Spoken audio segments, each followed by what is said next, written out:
Mindful Hustle: Balancing Ambition and Inner Peace in a Chaotic World. Written and published by MSC Boost. Chapter 1: The Paradox of Ambition and Mindfulness. Many of us find ourselves caught between two seemingly opposing forces: the relentless drive to succeed and the yearning for inner peace.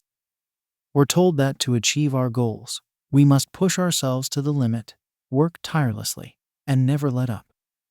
At the same time, we're bombarded with messages about the importance of self-care, balance, and living in the moment. How can we reconcile these conflicting demands and find a way to thrive both professionally and personally?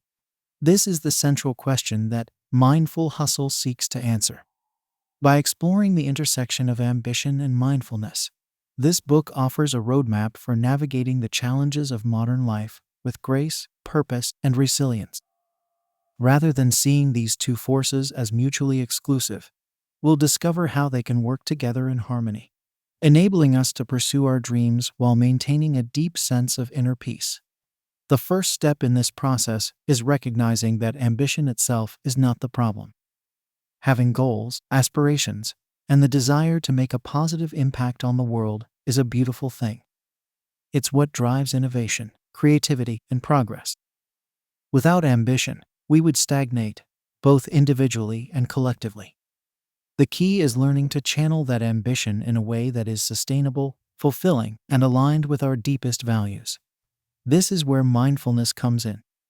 At its core, mindfulness is the practice of being fully present and aware in the moment, without judgment. It's about cultivating a clear, focused, and compassionate relationship with ourselves and the world around us. When we bring mindfulness to our ambitions, we gain a powerful tool for navigating the ups and downs of the journey with greater ease and equanimity. Mindfulness allows us to step back from the constant chatter of our thoughts and emotions and observe them with a sense of clarity and perspective. We learn to recognize when we're getting caught up in stress, anxiety, or self-doubt, and to respond with kindness and understanding rather than reactivity. We develop the ability to stay centered and grounded even in the face of challenges and setbacks, drawing on our inner reserves of strength and resilience. At the same time, mindfulness helps us stay connected to our deeper purpose and values, ensuring that our ambitions are truly aligned with what matters most to us. By regularly checking in with ourselves and reflecting on our goals and motivations, we can make conscious choices about where to direct our energy and attention. We can pursue our dreams with a sense of intention and integrity, rather than getting swept away by the currents of external expectations or societal pressures. Of course, integrating mindfulness into a high-achieving lifestyle is not always easy. It requires a willingness to step outside our comfort zones, to question long-held assumptions and patterns, and to cultivate new habits and ways of being. It can feel counterintuitive to slow down when the world is telling us to speed up, or to prioritize self-care when there are endless demands on our time and attention. But the rewards of this work are immeasurable. By learning to balance ambition with inner peace, we open ourselves up to a whole new way of living and working. We tap into a deeper sense of creativity, intuition, and flow, allowing us to achieve our goals with greater ease and efficiency. We build stronger, more authentic relationships with others, founded on clear communication, empathy, and trust. And we experience a profound sense of fulfillment and purpose, knowing that we're living in alignment with our deepest values and aspirations. Throughout this book, we'll explore the many facets of mindful ambition, from the science of habit formation to the art of mindful communication, from the power of self-awareness to the importance of rest and renewal. We'll offer practical tools and exercises for integrating mindfulness into your daily life, as well as inspiration and guidance for staying true to your path, even in the face of obstacles and challenges. Whether you're an entrepreneur, a creative professional, a busy parent, or simply someone seeking greater balance and fulfillment in life, the principles and practices of mindful ambition can help you navigate the complexities of the modern world with greater skill, resilience, and joy.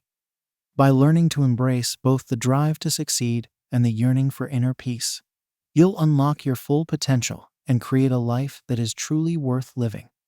So if you're ready to embark on this transformative journey, to explore the paradox of ambition and mindfulness and discover how to thrive in a chaotic world, then welcome to Mindful Hustle.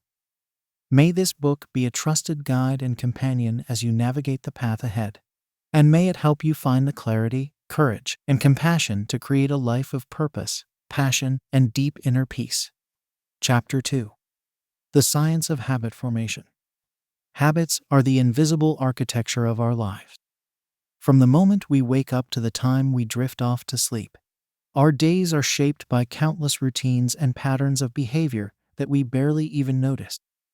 Some of these habits serve us well, propelling us towards our goals and aspirations with ease and efficiency. Others hold us back, sabotaging our efforts and leaving us feeling stuck and frustrated. If we want to cultivate a life of mindful ambition, where we can pursue our dreams with focus, resilience, and inner peace, then mastering the art and science of habit formation is essential. By understanding how habits work on a neurological level, and by learning proven strategies for creating and sustaining positive change, we can harness the power of automaticity to work for us rather than against us. At its core, a habit is simply a behavior that has been repeated enough times to become automatic. When we first engage in a new activity, whether it's going for a run, meditating, or working on a challenging project, it requires conscious effort and deliberate focus. But as we repeat that behavior over and over again, something remarkable happens in the brain. Through a process called chunking, the brain essentially packages the various elements of the behavior into a single, efficient unit that can be executed with minimal conscious effort. This is why driving a car or brushing our teeth feels almost effortless, even though these activities are actually quite complex when broken down into their component parts. The key to successful habit formation, then, is to make the desired behavior as easy and automatic as possible. This means breaking it down into small, manageable steps that can be incorporated into our daily routines with minimal friction. It also means creating an environment that supports the habit, whether that means laying out our workout clothes the night before or keeping healthy snacks readily available. One of the most powerful tools for habit formation is the concept of keystone habits. These are habits that have a ripple effect throughout our lives, influencing multiple areas of our behavior and well-being. For example, regular exercise has been shown to improve not just physical health, but also mental clarity, emotional resilience, and even financial stability. By identifying and prioritizing keystone habits, we can create a foundation of positive change that radiates outward into every aspect of our lives. Some common keystone habits include daily meditation or mindfulness practice, regular exercise or physical activity, consistent sleep routines, healthy eating habits, consistent practice of a skill or hobby, regular social connection and support. Of course, creating new habits is only half the battle. We also need strategies for overcoming the inevitable obstacles and setbacks that arise along the way.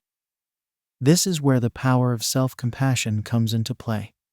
When we slip up or fall short of our goals, it's easy to fall into a spiral of self-criticism and negativity. But research has shown that a kind, understanding attitude towards ourselves is actually far more motivating than harsh self-judgment. By treating ourselves with compassion and reframing setbacks as opportunities for growth and learning, we can maintain the momentum and resilience needed to keep moving forward. Another key strategy for habit formation is accountability. When we share our goals and commitments with others, whether it's a coach, a friend, or a supportive community, we tap into a powerful source of motivation and encouragement. Knowing that others are counting on us and cheering us on can provide the extra push we need to stay on track, even when things get tough.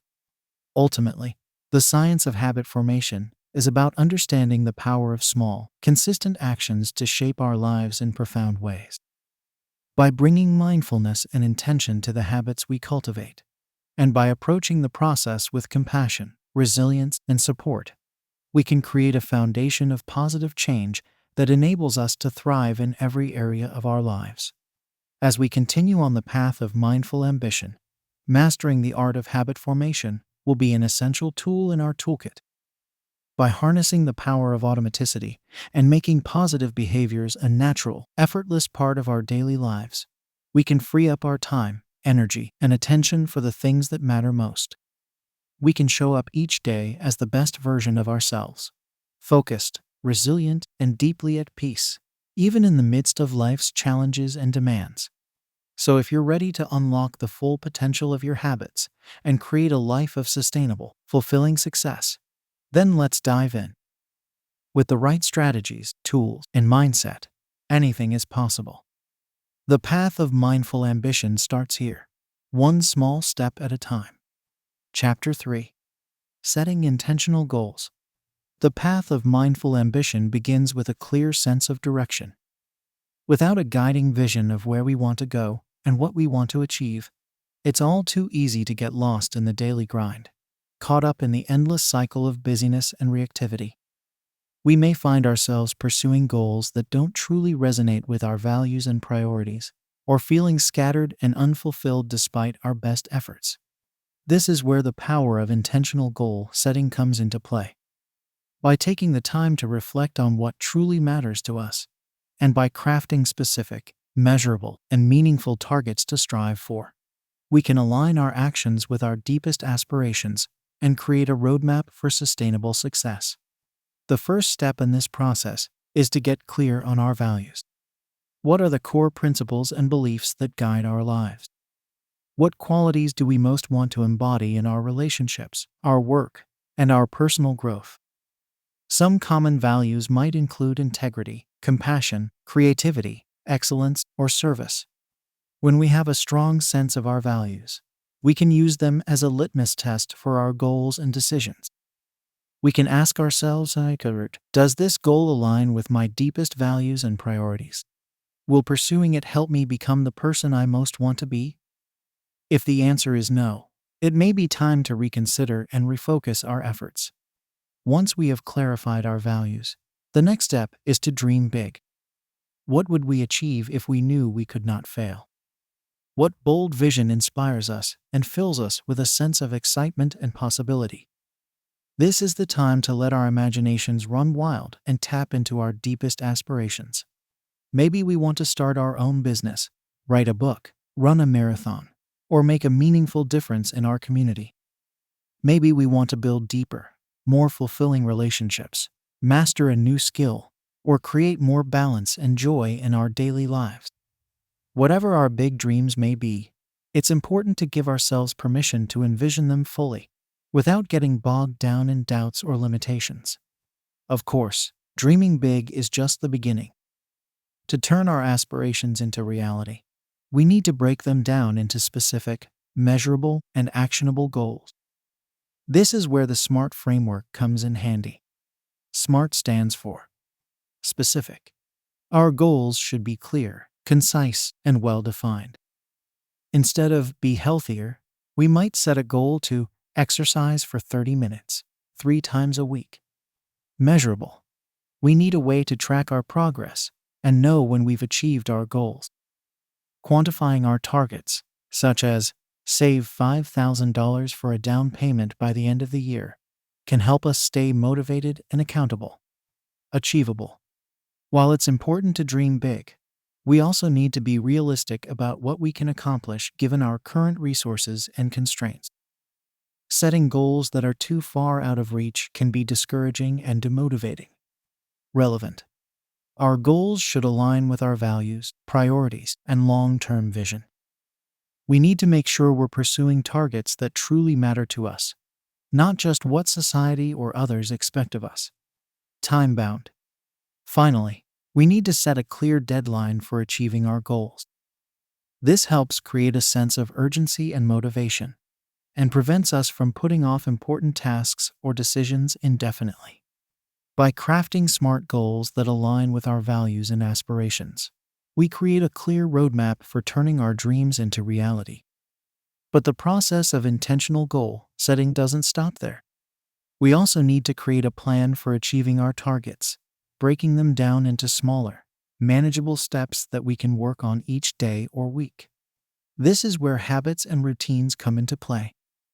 By identifying the keystone actions that will move us closer to our goals, and by making them a consistent part of our daily lives, we create a sense of momentum and progress that can carry us through even the toughest challenges and setbacks. It's also important to approach our goals with a sense of flexibility and adaptability. Life rarely goes according to plan, and there will inevitably be obstacles and detours along the way.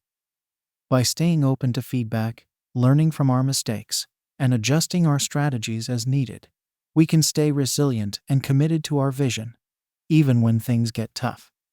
Ultimately, the power of intentional goal setting lies not just in achieving our targets, but in who we become in the process. When we pursue goals that truly resonate with our values and aspirations, we tap into a deeper sense of meaning and purpose. We develop new skills, strengths, and ways of being that carry us forward long after the initial goal has been achieved. So if you're ready to take charge of your path and create a life of fulfillment, start by setting intentional goals. Clarify your values, dream big, and craft smart targets that inspire and motivate you. Break them down into manageable steps and make them a consistent part of your daily routine.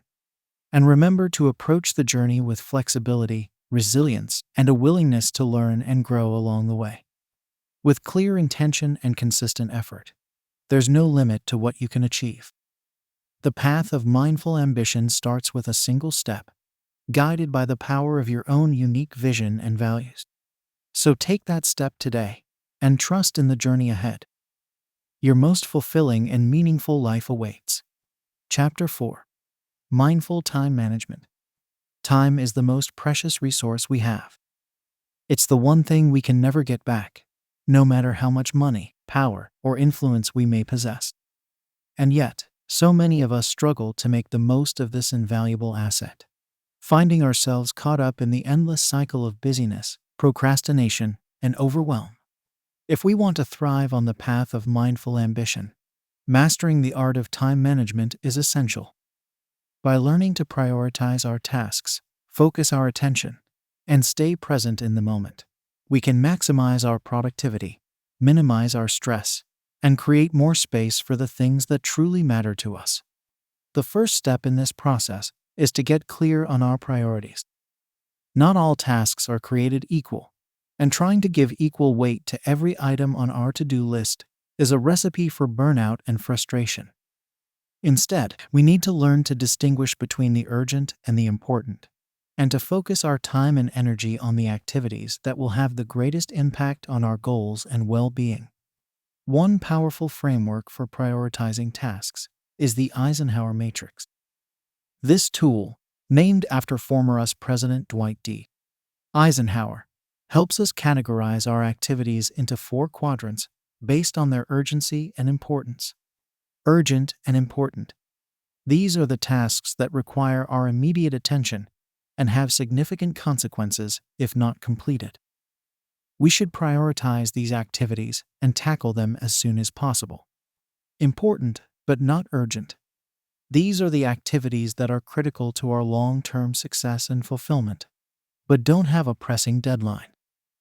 We should schedule dedicated time for these tasks and protect that time fiercely. Urgent, but not important. These are the distractions and interruptions that often masquerade as emergencies, but don't actually move us closer to our goals. We should delegate or minimize these tasks whenever possible. Neither urgent nor important. These are the time wasters and low-value activities that drain our energy and focus. We should eliminate these tasks altogether, or find more efficient ways to handle them. By regularly categorizing our tasks using the Eisenhower Matrix, we can ensure that we're spending our time on the activities that matter most, and minimizing the distractions and interruptions that can derail our progress. Of course, prioritizing our tasks is just the first step. We also need to develop the skills and habits to stay focused and productive in the face of constant demands on our time and attention. One of the most powerful tools for achieving this is the practice of mindfulness. When we bring mindfulness to our work, we train ourselves to stay present and engaged with a task at hand, rather than getting lost in worry, rumination, or distraction. We cultivate a sense of clarity and purpose that allows us to work more efficiently and effectively, without the mental clutter and stress that can slow us down. One simple mindfulness practice that can have a profound impact on our productivity is the Pomodoro technique. This approach, developed by Italian entrepreneur Francesco Cirillo, involves breaking our work into focused, 25-minute intervals or Pomodoros, separated by short breaks. During each Pomodoro, we commit to working on a single task with full attention and focus, without any interruptions or distractions.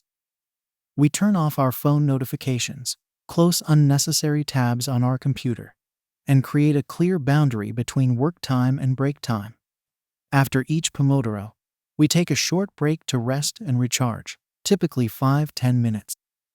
And after completing 4 Pomodoros, we take a longer break of 20-30 minutes to fully disconnect and renew our energy. By working in these focused intervals, we train our brains to stay present and engaged, and we create a sense of urgency and motivation that can help us overcome procrastination and resistance. We also give ourselves regular opportunities to rest and recharge, preventing the burnout and fatigue that can come from trying to push ourselves too hard for too long. Another key strategy for mindful time management is to create clear boundaries around our time and energy. This means learning to say no to requests and invitations that don't align with our priorities, and protecting our schedule from unnecessary interruptions and distractions. It also means being intentional about our environment and the people we surround ourselves with. By creating a workspace that is conducive to focus and concentration, and by seeking out colleagues and collaborators who support and inspire us, we can create the conditions for optimal productivity and performance. Ultimately, the path of mindful time management is about reclaiming control over our most precious resource and using it in service of our deepest values and aspirations. It's about learning to be intentional and purposeful with every moment, and creating a life that is rich in meaning, fulfillment, and impact. By prioritizing our tasks, staying present and focused, and creating clear boundaries around our time and energy, we can achieve more with less stress and struggle. We can tap into a deeper sense of flow and engagement, and create the space for the activities and relationships that truly nourish and inspire us. So if you're ready to take charge of your time and create a life of purpose and impact, start by bringing mindfulness to your daily routines and habits. Use tools like the Eisenhower Matrix and the Pomodoro technique to prioritize your tasks and stay focused and productive. And remember to create clear boundaries and protect your schedule from unnecessary distractions and interruptions. With practice and persistence, you can master the art of mindful time management and unlock your full potential for success and fulfillment. The path may not always be easy, but the rewards are more than worth the effort. So take a deep breath, trust in the journey, and make every moment count. Your most meaningful and impactful life awaits. Chapter 5. The Power of Mindful Routines. Routines are the scaffolding of our lives. They provide structure, stability, and a sense of order amidst the chaos and unpredictability of the world around us. And yet, so often, we go through our daily routines on autopilot, barely registering the activities and habits that shape our experience from moment to moment. When we bring mindfulness to our routine, however, something powerful begins to shift. We start to become more aware of the choices we're making, the energy we're bringing to each task, and the impact our habits are having on our overall well-being and success. We create space for intention, reflection, and growth, and we unlock new possibilities for productivity, creativity, and fulfillment. The first step in creating a mindful routine is to take stock of our current habits and patterns. What does a typical day look like for us, from the moment we wake up to the time we go to bed? What activities and tasks do we engage in regularly, and how do they make us feel? Are there any habits or routines that are draining our energy, undermining our focus, or holding us back from our goals. Once we have a clear picture of our current reality, we can start to make intentional choices about what to keep, what to modify, and what to let go of. We can begin to design a daily routine that supports our values, priorities, and aspirations, and that helps us show up as our best selves in every area of our lives. One of the most important elements of a mindful routine is a consistent sleep schedule. Sleep is the foundation of our physical, mental, and emotional well-being, and yet so many of us neglect this crucial aspect of our lives. By going to bed and waking up at the same time each day, and by creating a relaxing and restful sleep environment, we can improve the quality and quantity of our rest and set ourselves up for success from the moment we open our eyes. Another key component of a mindful routine is regular exercise and physical activity. Movement is medicine for the body and mind, helping to reduce stress, boost mood and energy levels, and improve overall health and resilience. Whether it's a morning yoga practice, a lunchtime walk, or an evening gym session, finding ways to incorporate physical activity into our daily routine can have a profound impact on our well-being and performance. Mindful routines also include practices that nourish our mental and emotional health, such as meditation, journaling, or spending time in nature. These activities help us cultivate a sense of presence, clarity, and inner peace, and can be powerful tools for managing stress, anxiety, and overwhelm.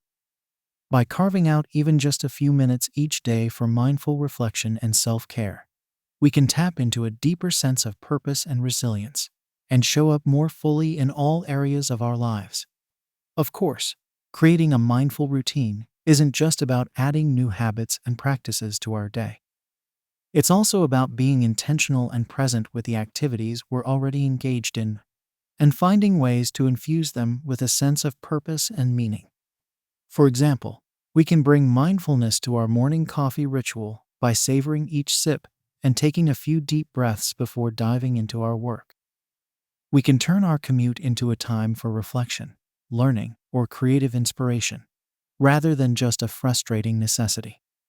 We can approach our meals as opportunities for nourishment, connection, and gratitude, rather than just another task to check off our list. The power of mindful routines lies in their ability to shape our experience from the inside out.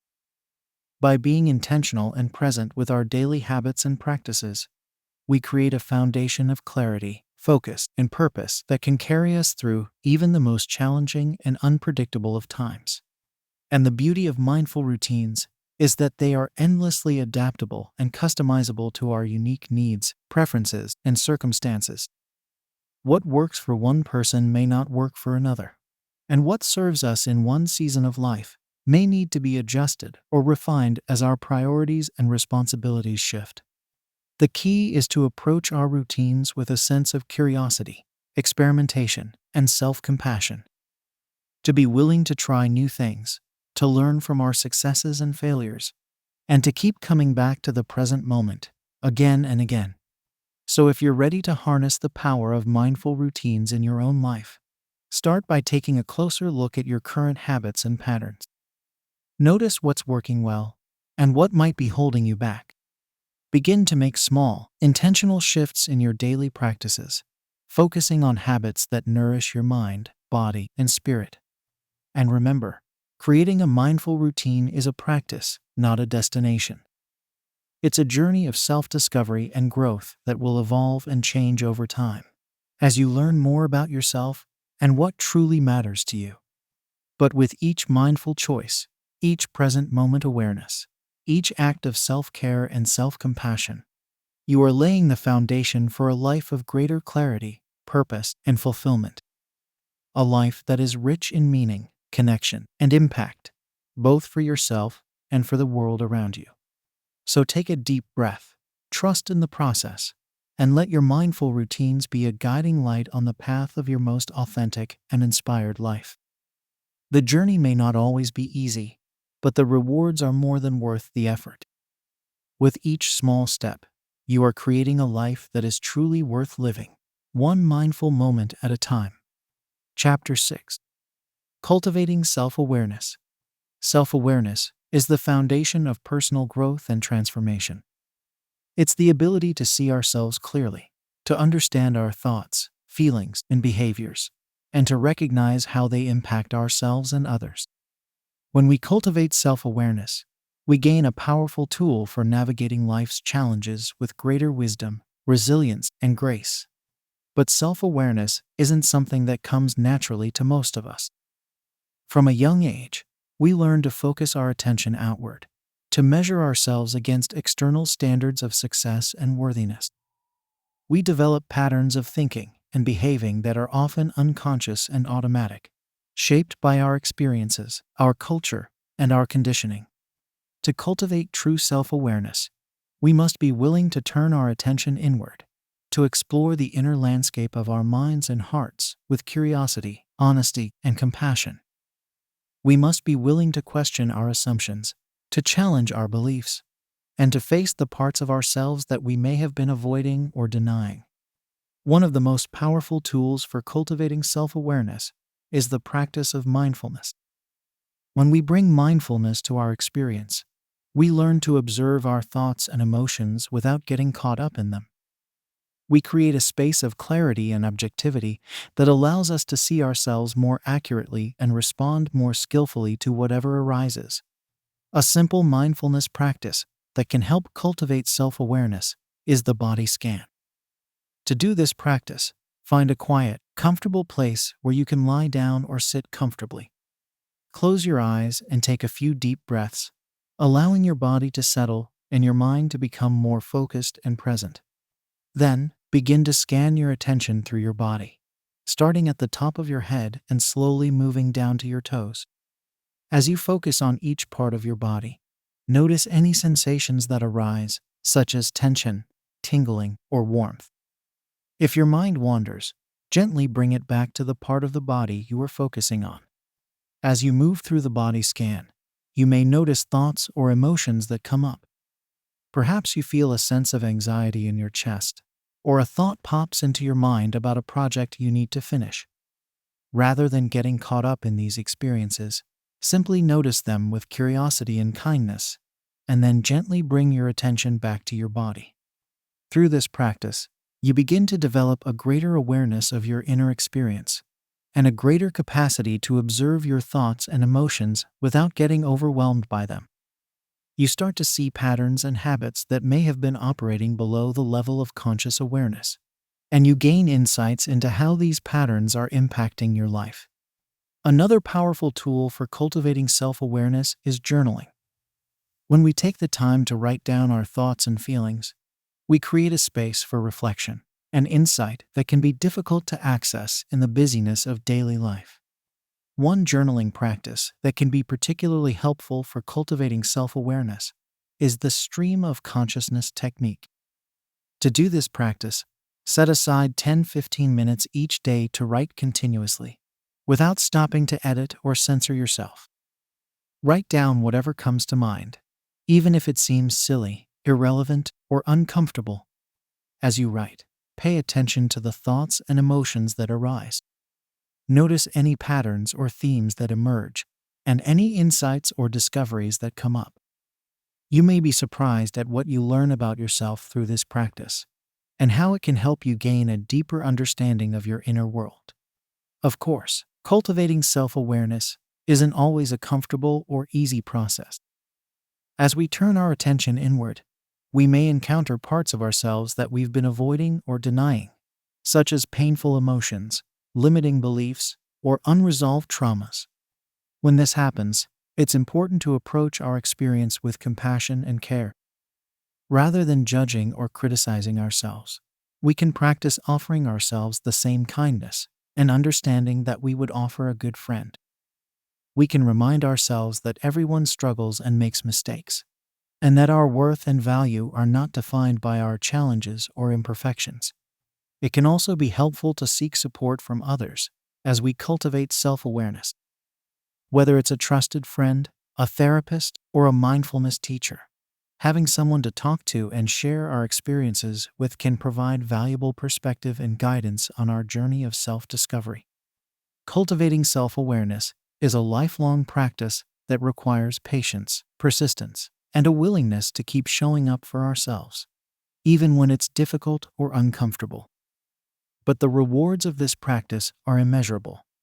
When we cultivate self-awareness, we gain a deeper understanding of who we are and what matters most to us. We develop greater emotional intelligence, empathy, and resilience, and we become better equipped to navigate life's challenges with clarity and compassion. We also become more effective in our relationships and our work, as we learn to communicate more authentically and respond more skillfully to the needs and perspectives of others. We become more creative and innovative, as we tap into our inner resources and wisdom to solve problems and generate new ideas. Most importantly, cultivating self-awareness allows us to live a life that is truly authentic and meaningful. When we know ourselves deeply and honestly, we can make choices and take actions that align with our values and aspirations. We can create a life that is rich in purpose, connection, and fulfillment, not just for ourselves, but for all those whose lives we touch. So if you're ready to embark on the journey of self-awareness, start by bringing mindfulness and curiosity to your inner experience. Practice observing your thoughts and emotions with kindness and care, and be willing to explore the parts of yourself that you may have been avoiding or denying. Seek out practices and tools that support your self-discovery, such as journaling, meditation, or therapy. Surround yourself with people who inspire and support your growth, and be willing to ask for help when you need it. And above all, remember that cultivating self-awareness is a practice, not a destination. It's a journey of learning, growth, and transformation that will continue to unfold throughout your life. With each step you take, you are becoming more fully yourself and creating a life that is truly worth living. Chapter 7. Navigating Stress and Pressure. Stress and pressure are inevitable parts of life, especially for those pursuing ambitious goals and navigating high-stakes situations. Whether it's a looming deadline, a critical presentation, or a challenging personal issue, the experience of stress can feel overwhelming and all-consuming, leaving us feeling drained, anxious, and disconnected from our sense of purpose and well-being. But what if we could learn to approach stress and pressure not as enemies to be avoided, but as opportunities for growth and resilience? What if we could develop the tools and strategies to navigate these experiences with greater clarity, calm, and effectiveness, and even harness their energy to fuel our success and fulfillment? The first step in navigating stress and pressure is to understand what's happening in our bodies and minds when we encounter a stressful situation. From a biological perspective, stress triggers the fight or flight response, a powerful survival mechanism that prepares us to face threats and challenges by releasing hormones like adrenaline and cortisol, increasing our heart rate and blood pressure, and diverting energy away from non-essential functions like digestion and immune response. In the short term, this stress response can actually be helpful, giving us the energy and focus we need to perform at our best and overcome obstacles. But when stress becomes chronic or overwhelming, it can take a serious toll on our physical and mental health, leading to symptoms like anxiety, depression, insomnia, and a weakened immune system. To navigate stress and pressure effectively, we need to develop strategies for managing our stress response in the moment, as well as building long-term resilience and well-being. One of the most powerful tools for doing this is mindfulness. When we bring mindfulness to a stressful situation, we create a space of awareness and acceptance that allows us to respond with greater clarity and intentionality. Instead of getting caught up in anxious thoughts or reactive behaviors, we can take a step back, tune into our present moment experience, and choose a response that aligns with our values and goals. A simple mindfulness practice for navigating stress and pressure is the STOP technique. S. Stop what you're doing and take a pause. T. Take a few deep breaths, focusing your attention on the sensations of breathing. O. Observe your thoughts, emotions, and physical sensations with curiosity and non-judgment. P. Proceed with intentionality, choosing a response that aligns with your values and goals. By practicing the stop technique regularly, we can build our capacity to navigate stressful situations with greater presence, clarity, and resilience. We can learn to observe our stress response without getting overwhelmed by it, and to choose responses that support our well-being and effectiveness. Another key strategy for navigating stress and pressure is to reframe our perspective on the situation. Often, when we're feeling stressed or overwhelmed, it's because we're focusing on the potential negative outcomes or worst-case scenarios. We may be telling ourselves stories about how we're not good enough, how we're going to fail, or how everything is going to fall apart. But what if we could learn to reframe these stressful situations as opportunities for growth and learning? What if we could cultivate a mindset of curiosity and openness and approach challenges as chances to develop new skills, insights, and resilience? One way to do this is to practice gratitude and appreciation, even in the midst of stress and pressure.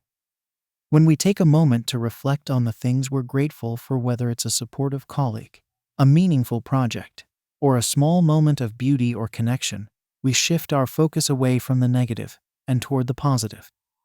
We cultivate a sense of perspective and grounding that can help us navigate even the toughest situations with greater ease and grace.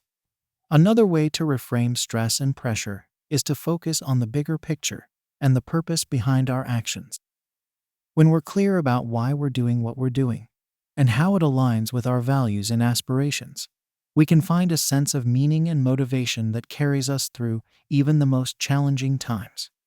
For example, if you're feeling stressed about a big presentation at work, take a moment to reflect on why this presentation matters to you. Maybe it's an opportunity to share your ideas and make a positive impact on your team or organization.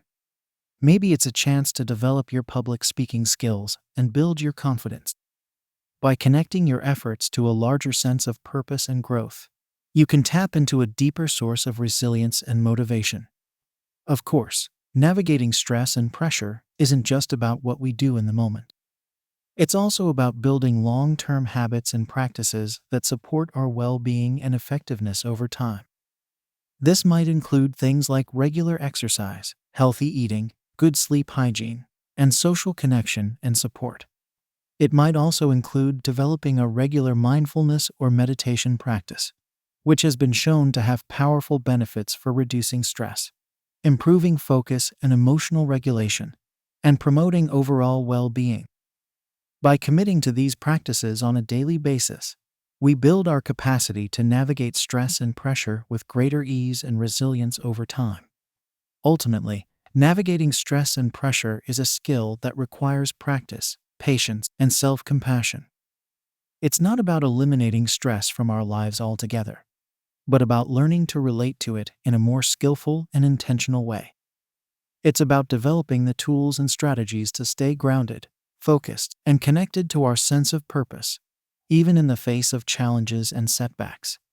And the good news is that this is a skill that can be learned and cultivated over time. With practice and dedication, we can all develop greater resilience, clarity, and effectiveness in navigating the stresses and pressures of life. We can learn to approach challenges as opportunities for growth and transformation, and to harness the energy of stress to fuel our success and fulfillment.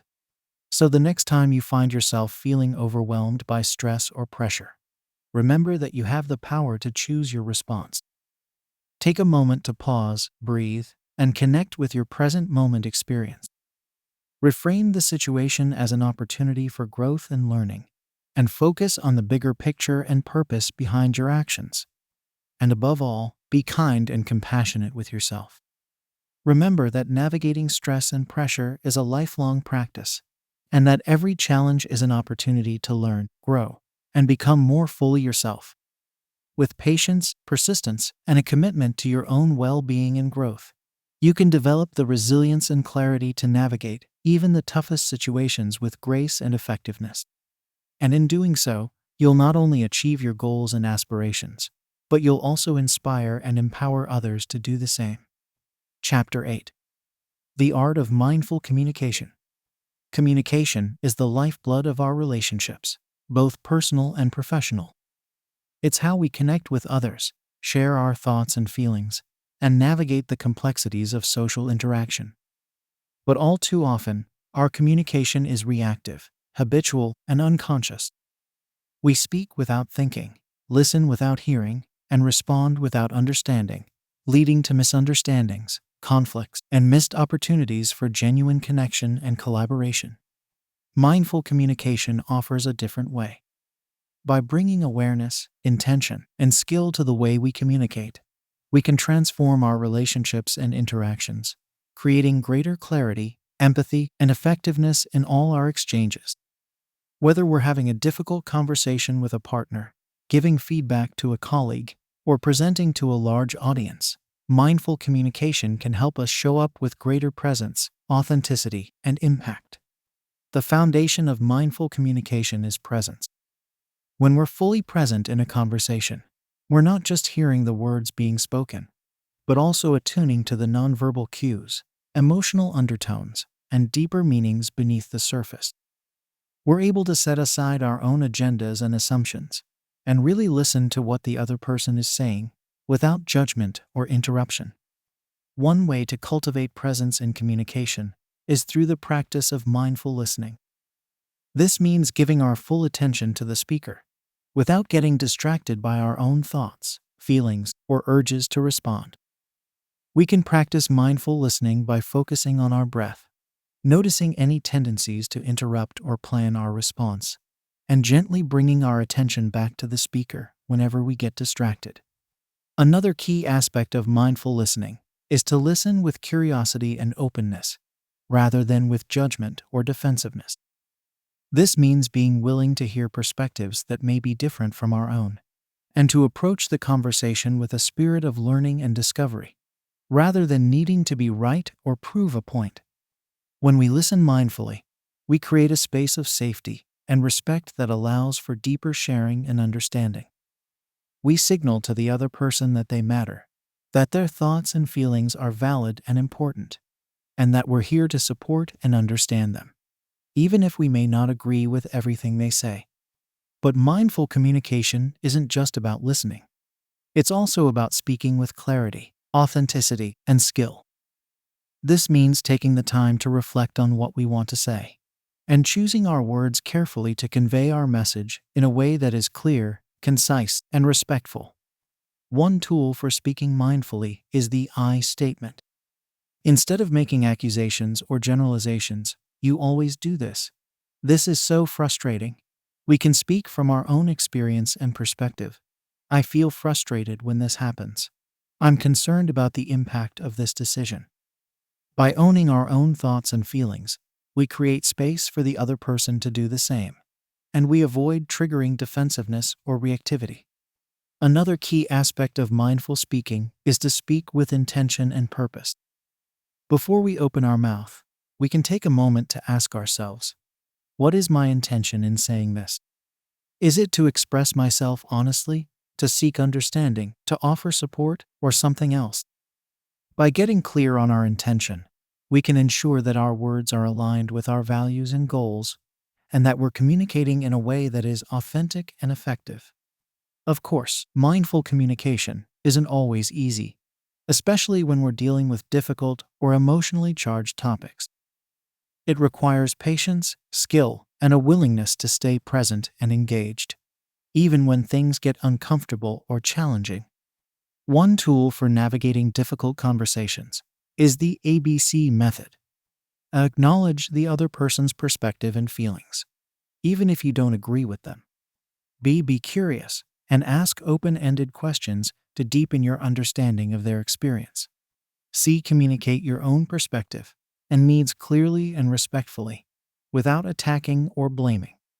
By approaching difficult conversations with empathy, curiosity, and clarity, we can create a space for genuine dialogue and understanding, even in the face of conflict or disagreement. Another key aspect of mindful communication is to communicate with assertiveness. This means being clear and direct about our own needs, boundaries, and expectations, while also being respectful and considerate of others. It's about finding the balance between standing up for ourselves and being open to feedback and collaboration. For example, If we're feeling overwhelmed with work and need to set a boundary with a colleague, we might say something like, I appreciate your asking for my help on this project, but I'm already at capacity with my current workload. Is there someone else who might be able to assist you? Or can we look at adjusting the timeline to make it more manageable? By communicating assertively, we're able to advocate for our own needs and well-being, while also maintaining positive relationships and collaborating effectively with others. Ultimately, mindful communication is a practice that requires ongoing attention and effort. It's not about being perfect or never making mistakes, but about cultivating a spirit of awareness, curiosity, and compassion in all our interactions.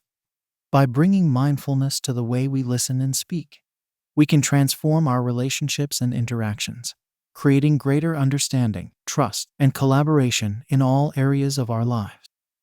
We can communicate with greater clarity, authenticity, and impact, and create a world where all voices are heard, respected, and valued.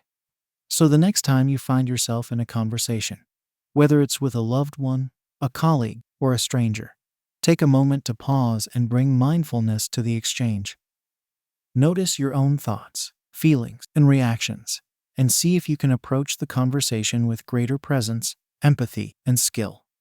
Listen deeply, speak clearly, and communicate with intention and purpose.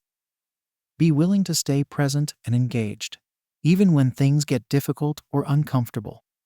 And remember that every conversation is an opportunity for growth, connection, and transformation, both for ourselves and for those around us. With practice and dedication, we can all become more mindful communicators and create a world where our relationships and interactions are marked by greater understanding, respect, and compassion. And in doing so, we'll not only improve our own lives and well-being, but also contribute to a more harmonious and connected world for all. Chapter 9. Embracing failure as feedback. Failure. The word alone can send shivers down our spines and make our stomachs churn with anxiety. From a young age, we're taught to avoid failure at all costs, to strive for perfection and success in everything we do. We're told that failure is a sign of weakness, a mark of shame, a reflection of our inadequacy and unworthiness.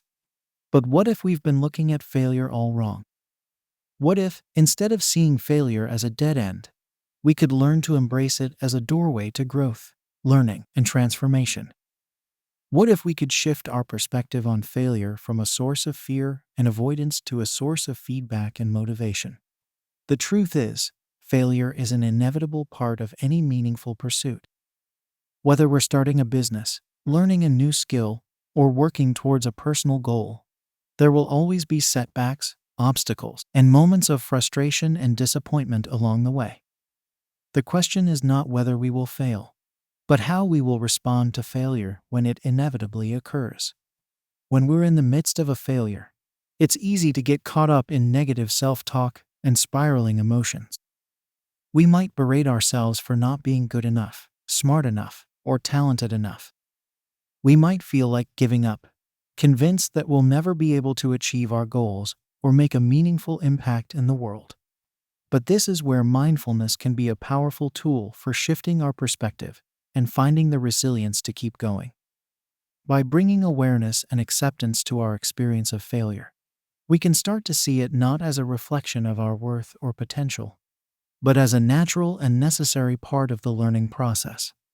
One way to practice mindfulness in the face of failure is to simply notice and acknowledge the thoughts and emotions that arise, without getting caught up in them or believing them to be true.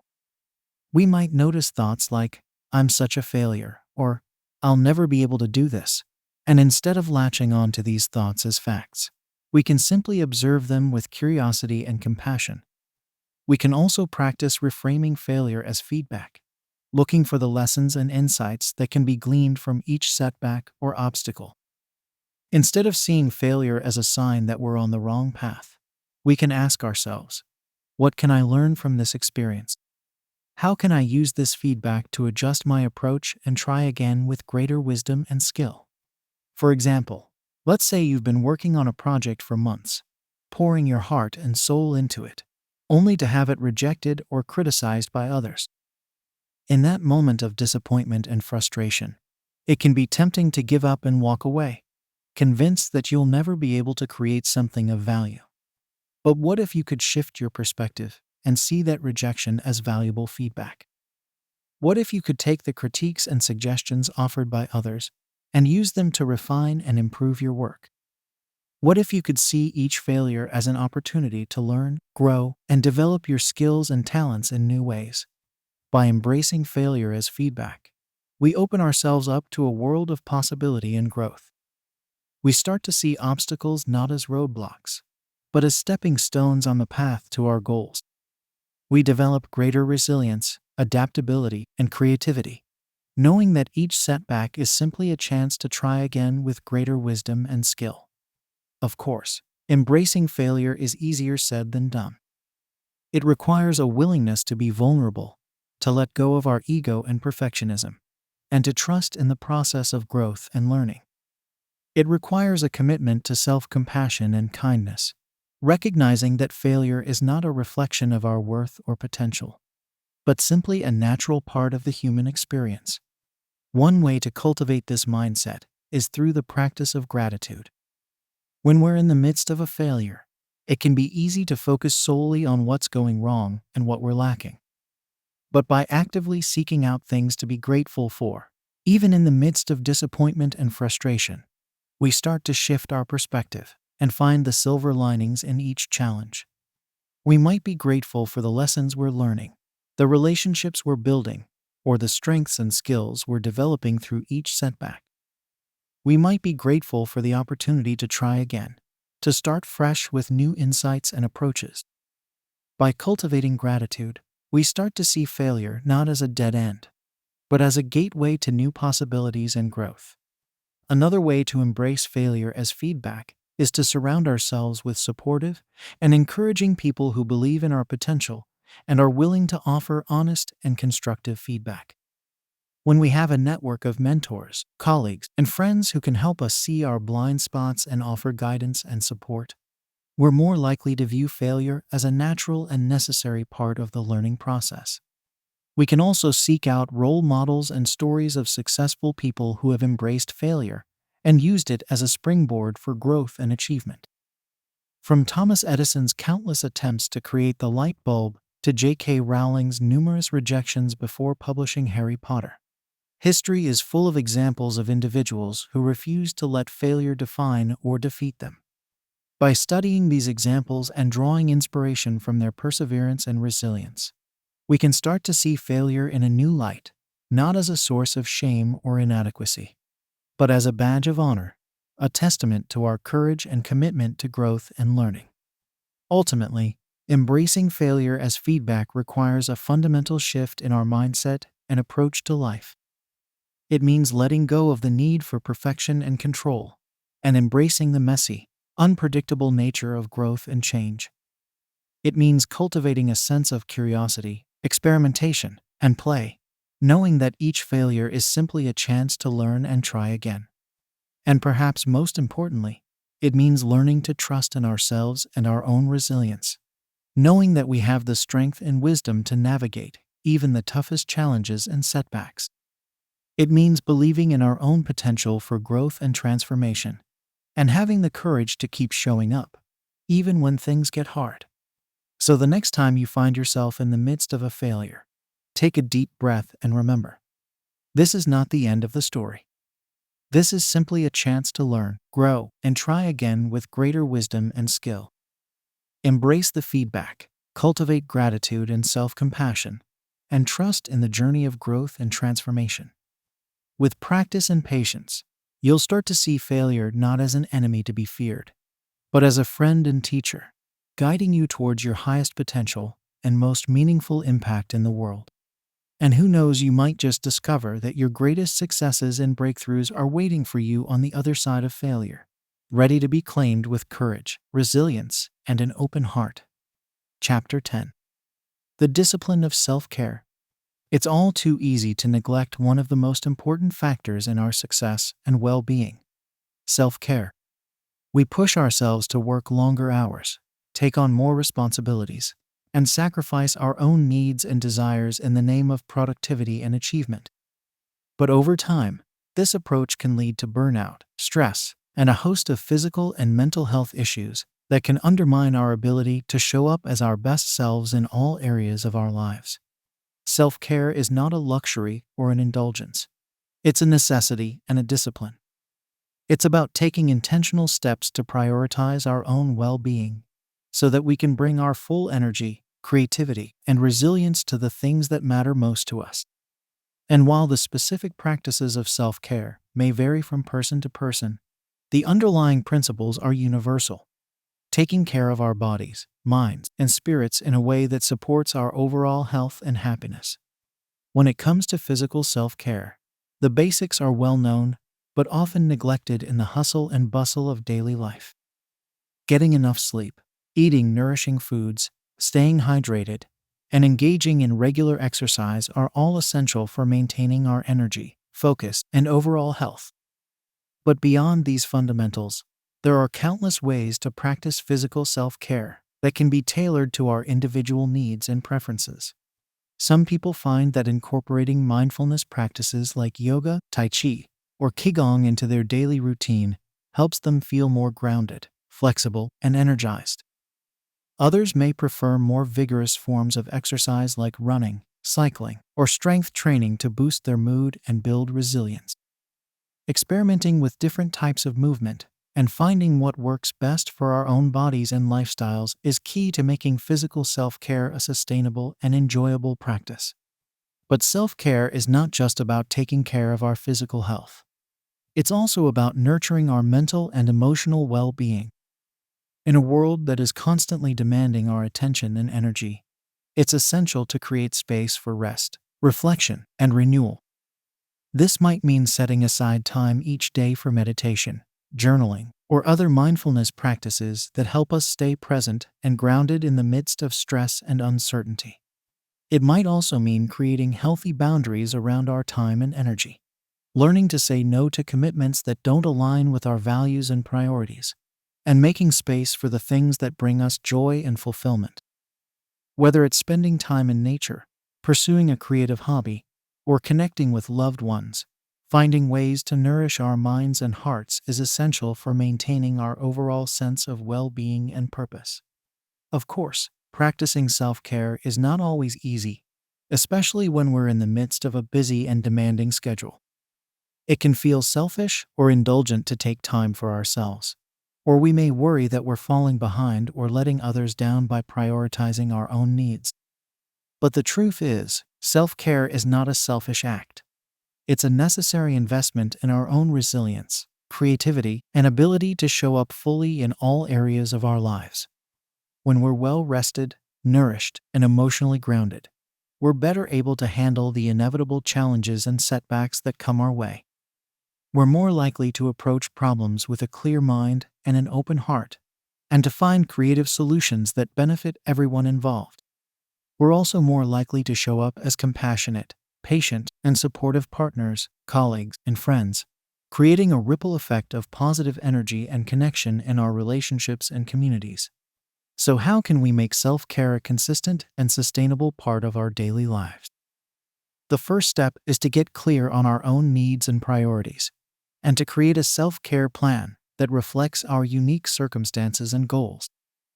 This might involve setting specific intentions around sleep, nutrition, exercise, and mindfulness practices, and identifying the resources and support we need to make these practices a regular part of our routine. It might also involve learning to listen to our own bodies and intuition, and to make adjustments as needed based on our changing needs and circumstances. If we're feeling exhausted or overwhelmed, it may be a sign that we need to scale back on our commitments or take a break to recharge. If we're feeling energized and inspired, it may be a sign that we're on the right track and should keep pursuing the things that light us up. Another key strategy for making self-care a sustainable practice is to find ways to integrate it into our existing routines and habits. Rather than trying to carve out large chunks of time for self-care activities, we can look for small, consistent ways to weave them into our daily lives. This might mean taking a few deep breaths before starting a meeting, stretching at our desk during breaks, or taking a quick walk outside during lunch. By making self-care a regular and integrated part of our daily routine, we start to build the habits and muscle memory that make it feel more natural and effortless over time. And as we start to experience the benefits of self-care in our own lives, greater energy, focus, resilience, and overall well-being, we become more motivated to keep prioritizing these practices, even in the face of competing demands and priorities. Of course, building a sustainable self-care practice is not a one-size-fits-all process, and what works for one person may not work for another. Some people may thrive on a highly structured and disciplined approach to self-care, while others may prefer a more intuitive and flexible approach. The key is to experiment with different strategies and find what works best for our own unique needs, preferences, and circumstances. Ultimately, the discipline of self-care is about learning to prioritize our own well-being, not as a selfish act, but as a necessary foundation for showing up fully in all areas of our lives. It's about recognizing that we cannot pour from an empty cup, and that taking care of ourselves is essential for sustaining our energy, creativity, and resilience over the long haul. By making self-care a consistent and integrated part of our daily lives, we not only improve our own health and happiness, but we also create a ripple effect of positive energy and connection in the world around us. We become better partners, colleagues, friends, and leaders, able to approach challenges with grace, compassion, and a deep sense of purpose. So if you're ready to make self-care a priority in your own life, start by getting clear on your own needs and values, and creating a plan that reflects your unique goals and circumstances. Experiment with different strategies and practices, and find what works best for you. And most importantly, be patient and compassionate with yourself along the way, knowing that building a sustainable self-care practice is a journey, not a destination.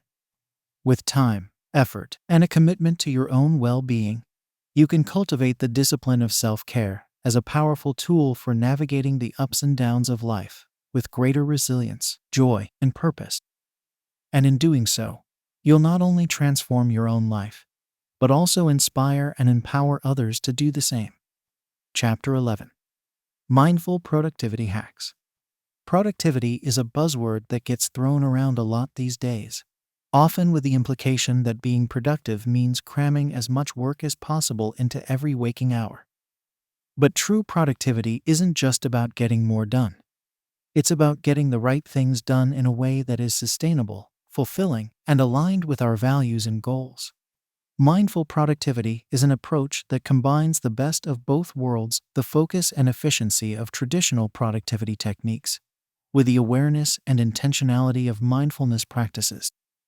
By bringing mindfulness to the way we work, we can optimize our time and energy, minimize distractions and stress, and create a greater sense of purpose and fulfillment in our professional lives.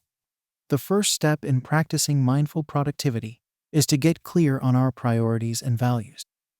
What are the most important tasks and projects that we need to focus on in order to move closer to our goals? What are the activities and habits that energize and inspire us? And what are the ones that drain and deplete us? By taking the time to reflect on these questions, we can start to identify the areas where we need to focus our time and attention, and eliminate or delegate the tasks that are not essential to our success and well-being. Once we have a clear sense of our priorities, we can start to optimize our work environment and habits to support our productivity and focus. Some mindful productivity hacks that can be helpful include creating a dedicated workspace. Having a clean, organized, and inspiring workspace can help us feel more focused and motivated throughout the day. This might mean decluttering our desk, adding some plants or artwork, or finding a quiet and comfortable spot to work. Using time blocking. Time blocking is a technique where we schedule specific blocks of time for different tasks and activities throughout the day. By creating a clear structure and timeline for our work, we can minimize distractions and stay on track with our goals. Practicing single tasking. Multitasking is a common trap that can actually decrease our productivity and increase our stress levels. By practicing single tasking, focusing on one task at a time with full attention and presence, we can work more efficiently and effectively, and avoid the mental fatigue that comes from constantly switching between tasks. Taking mindful breaks. Taking regular breaks throughout the day is essential for maintaining our energy, focus, and creativity. But not all breaks are created equal. By taking mindful breaks, stepping away from our work to take a few deep breaths, stretch, or go for a short walk, we can recharge our batteries and return to our tasks with renewed clarity and purpose. Using technology mindfully. Technology can be both a blessing and a curse when it comes to productivity.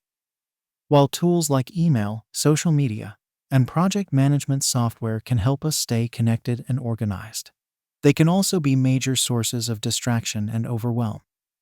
By using technology mindfully, setting clear boundaries around when and how we engage with it, and using tools that support our productivity rather than hinder it, we can harness its power without letting it control us. Of course, practicing mindful productivity is not just about optimizing our external environment and habits. It's also about cultivating a mindful and purposeful approach to our work from the inside out. This means bringing a sense of presence, curiosity, and non-judgment to each task and interaction, and approaching challenges and setbacks as opportunities for growth and learning. When we're fully present and engaged with our work, we're more likely to enter a state of flow, that magical zone where time seems to disappear and our best ideas and insights emerge effortlessly. We're also more likely to build strong, authentic relationships with our colleagues and clients, and to communicate with greater clarity, empathy, and impact. But practicing mindful productivity also means knowing when to step back and take a break, even when the pressure is on. It means recognizing when we're pushing ourselves too hard or neglecting our own needs, and having the courage to set boundaries and prioritize our well-being. It means being willing to say no to projects or commitments that don't align with our values and goals, and trusting that by doing so, we're creating space for the things that truly matter. Ultimately, mindful productivity is about creating a way of working that is sustainable, fulfilling, and aligned with our deepest values and aspirations. It's about using our time and energy in a way that supports our growth, creativity, and well-being, and that allows us to make a positive impact in the world around us. By bringing mindfulness to the way we work, we can tap into a greater sense of purpose, engagement, and flow, and create a professional life that is rich in meaning and impact. We can build stronger, more authentic relationships with our colleagues and clients, and communicate with greater clarity and empathy. And we can cultivate the resilience and adaptability needed to navigate the ups and downs of our careers with grace and courage. Of course, practicing mindful productivity is not a one-time event, but an ongoing journey of learning, experimentation, and growth. What works for one person may not work for another, and what serves us in one season of our career may need to be adapted or refined as our goals and circumstances change. The key is to approach our work with a beginner's mind, staying open to new ideas and insights, and being willing to adjust our strategies and habits as needed. It's also about cultivating a strong support system of mentors, colleagues, and friends who can offer guidance, encouragement, and accountability along the way. By making mindful productivity a consistent practice in our professional lives, we not only improve our own performance and well-being, but we also inspire and empower others to do the same. We become leaders and changemakers in our fields, modeling a way of working that is grounded in purpose, integrity, and compassion. So if you're ready to bring more mindfulness and intention to your work, start by getting clear on your priorities and values, and experimenting with the productivity hacks and habits that resonate with you. Stay open to feedback and learning, and trust in the journey of growth and transformation. With time, effort, and a commitment to your own well-being and success, you can cultivate a mindful and purposeful approach to your work that allows you to thrive both professionally and personally.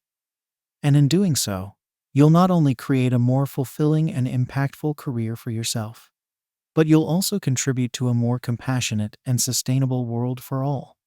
Chapter 12. The Myth of Multitasking. Multitasking has become a way of life for many of us. We pride ourselves on our ability to juggle multiple tasks and responsibilities at once, believing that this is the key to productivity and success. We answer emails while on conference calls, scroll through social media while working on projects, and try to cram as much as possible into every waking hour, all in the name of efficiency and progress. But what if multitasking is actually a myth? What if, instead of making us more productive, it's actually undermining our ability to focus, learn, and perform at our best? What if the constant switching between tasks and the mental clutter it creates is actually costing us more time and energy than it saves? The truth is, the human brain is not designed for multitasking. Despite our best efforts to convince ourselves otherwise, we can only truly focus on one task at a time. When we try to do multiple things at once, what we're actually doing is rapidly switching our attention back and forth between tasks, which can lead to decreased productivity, increased stress, and a host of cognitive and emotional challenges. Research has shown that multitasking can actually decrease our productivity by as much as 40%, as it takes time and mental energy to switch between tasks and refocus our attention. This constant task switching can also lead to mental fatigue, as our brains become overloaded with information and stimuli, making it harder to concentrate and make good decisions. Moreover, multitasking can actually impair our ability to learn and retain information. When we try to do multiple things at once, we're not giving our full attention to any one task, which means we're less likely to absorb and remember the details. This can be particularly problematic when we're trying to learn new skills or concepts, as it can lead to gaps in our understanding and hinder our long-term growth and development. So if multitasking is not the answer, what is? The alternative is a practice known as single tasking or monotasking, which involves focusing on one task at a time with full attention and presence. By giving our undivided attention to the task at hand, we can work more efficiently, effectively, and creatively, and avoid the mental fatigue and stress that comes from constant task switching. Of course, practicing single tasking is easier said than done, especially in a world that is constantly vying for our attention. It requires a conscious effort to minimize distractions, set clear boundaries, and prioritize our tasks based on importance and urgency. It also requires a willingness to let go of the myth of multitasking and embrace a more mindful and intentional approach to our work and life.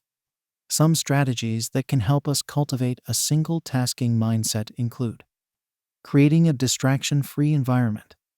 This might mean turning off notifications on our devices, finding a quiet workspace, or using tools like website blockers to minimize online distractions. Using the Pomodoro technique. This involves working on a single task for a set period of time, usually 25 minutes, followed by a short break.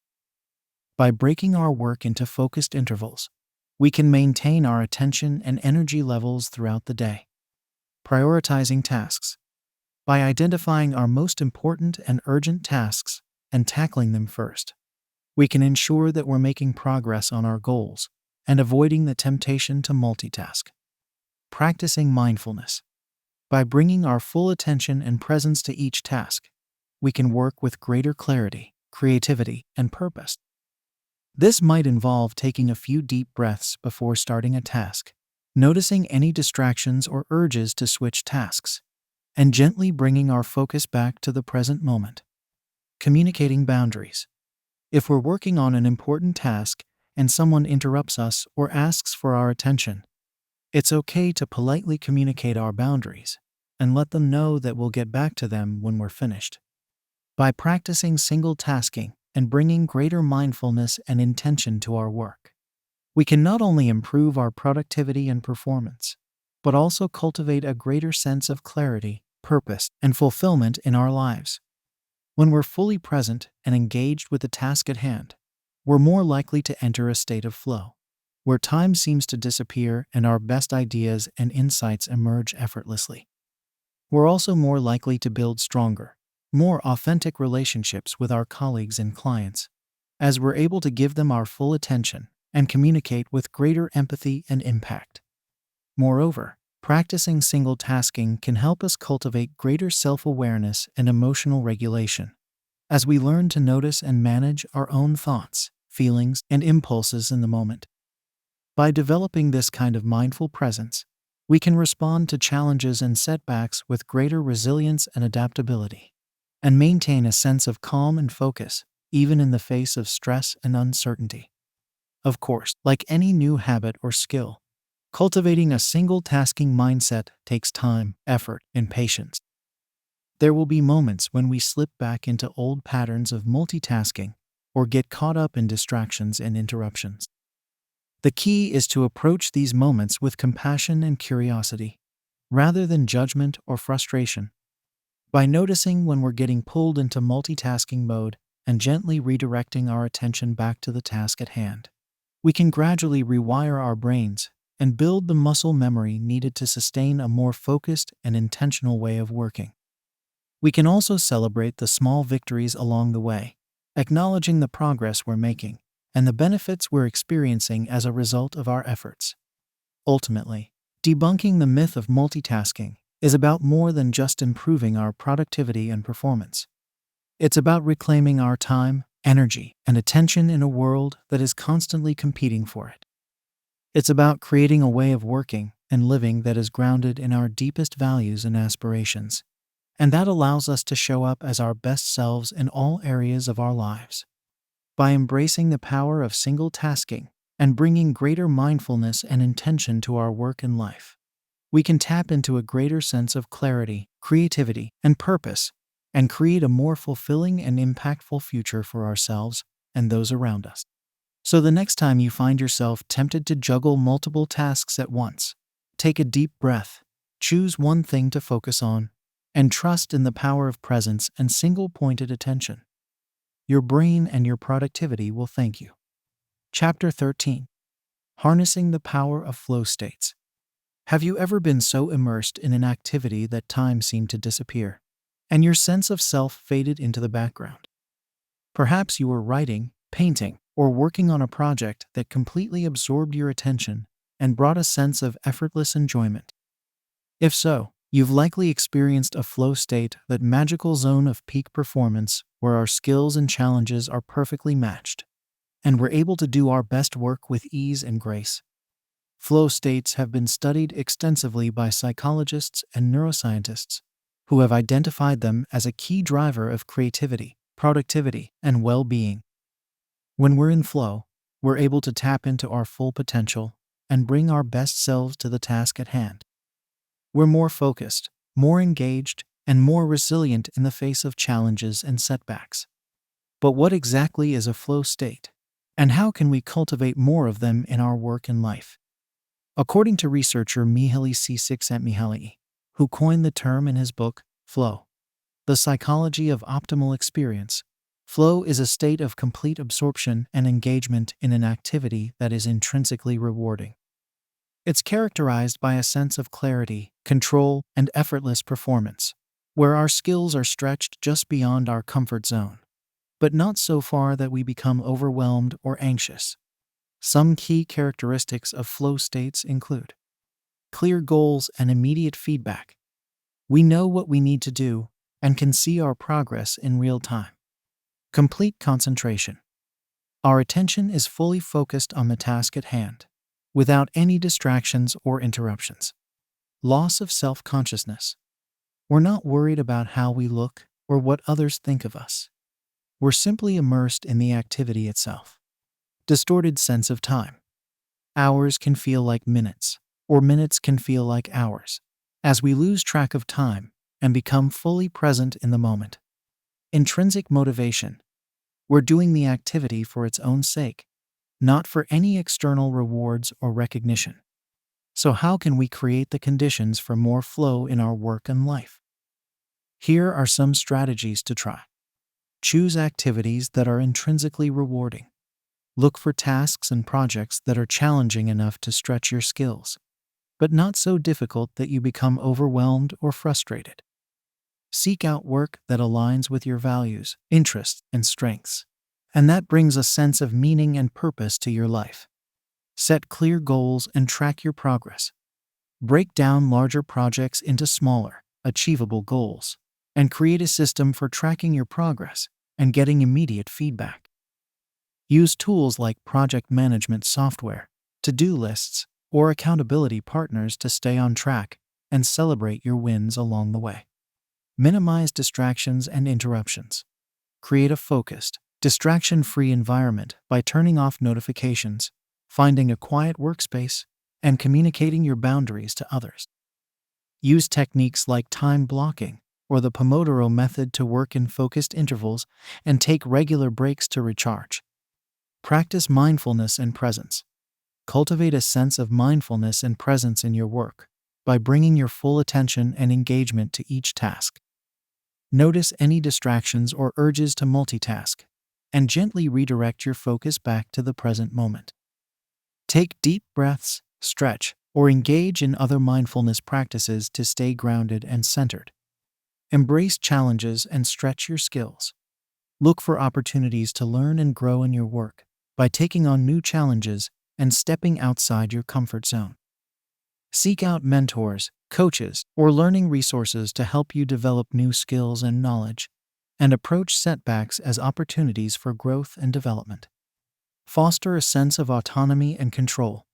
Look for ways to take ownership and control over your work, whether it's by setting your own goals, managing your own schedule, or making decisions about how to approach a project.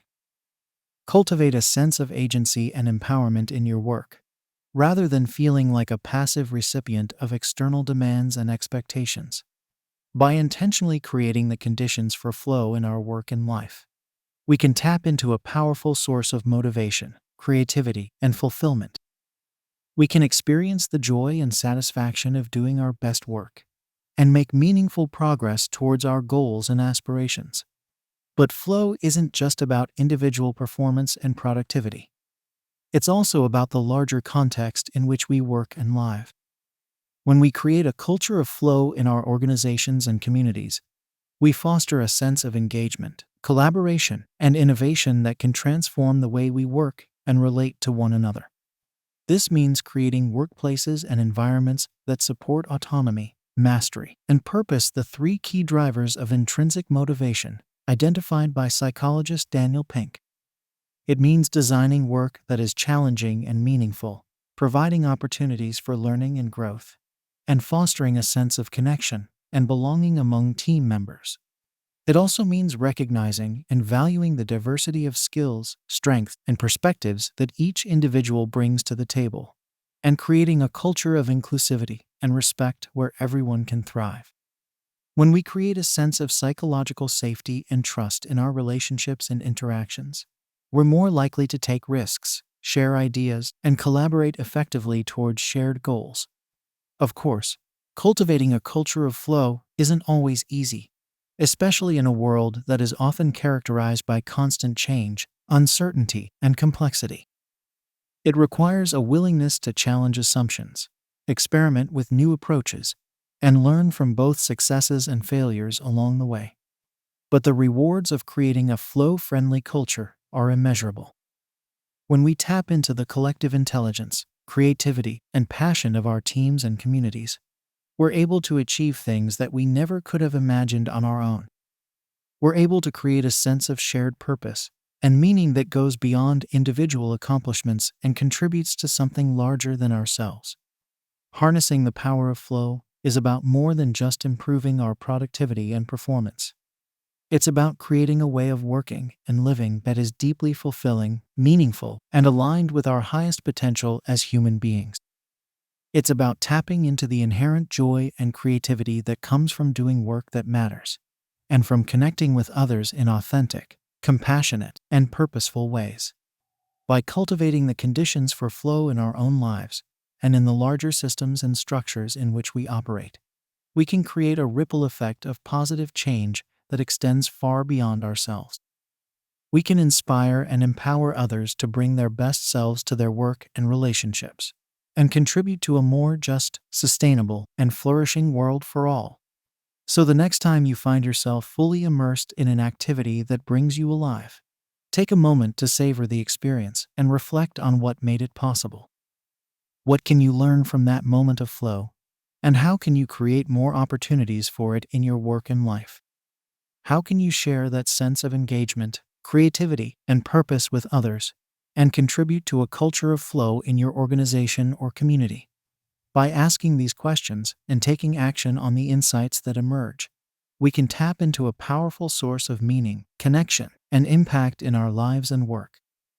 We can harness the power of flow to create a brighter, more beautiful future for ourselves and for the world around us. Chapter 14: Mindful Digital Habits. Our relationship with technology has become increasingly complex and fraught.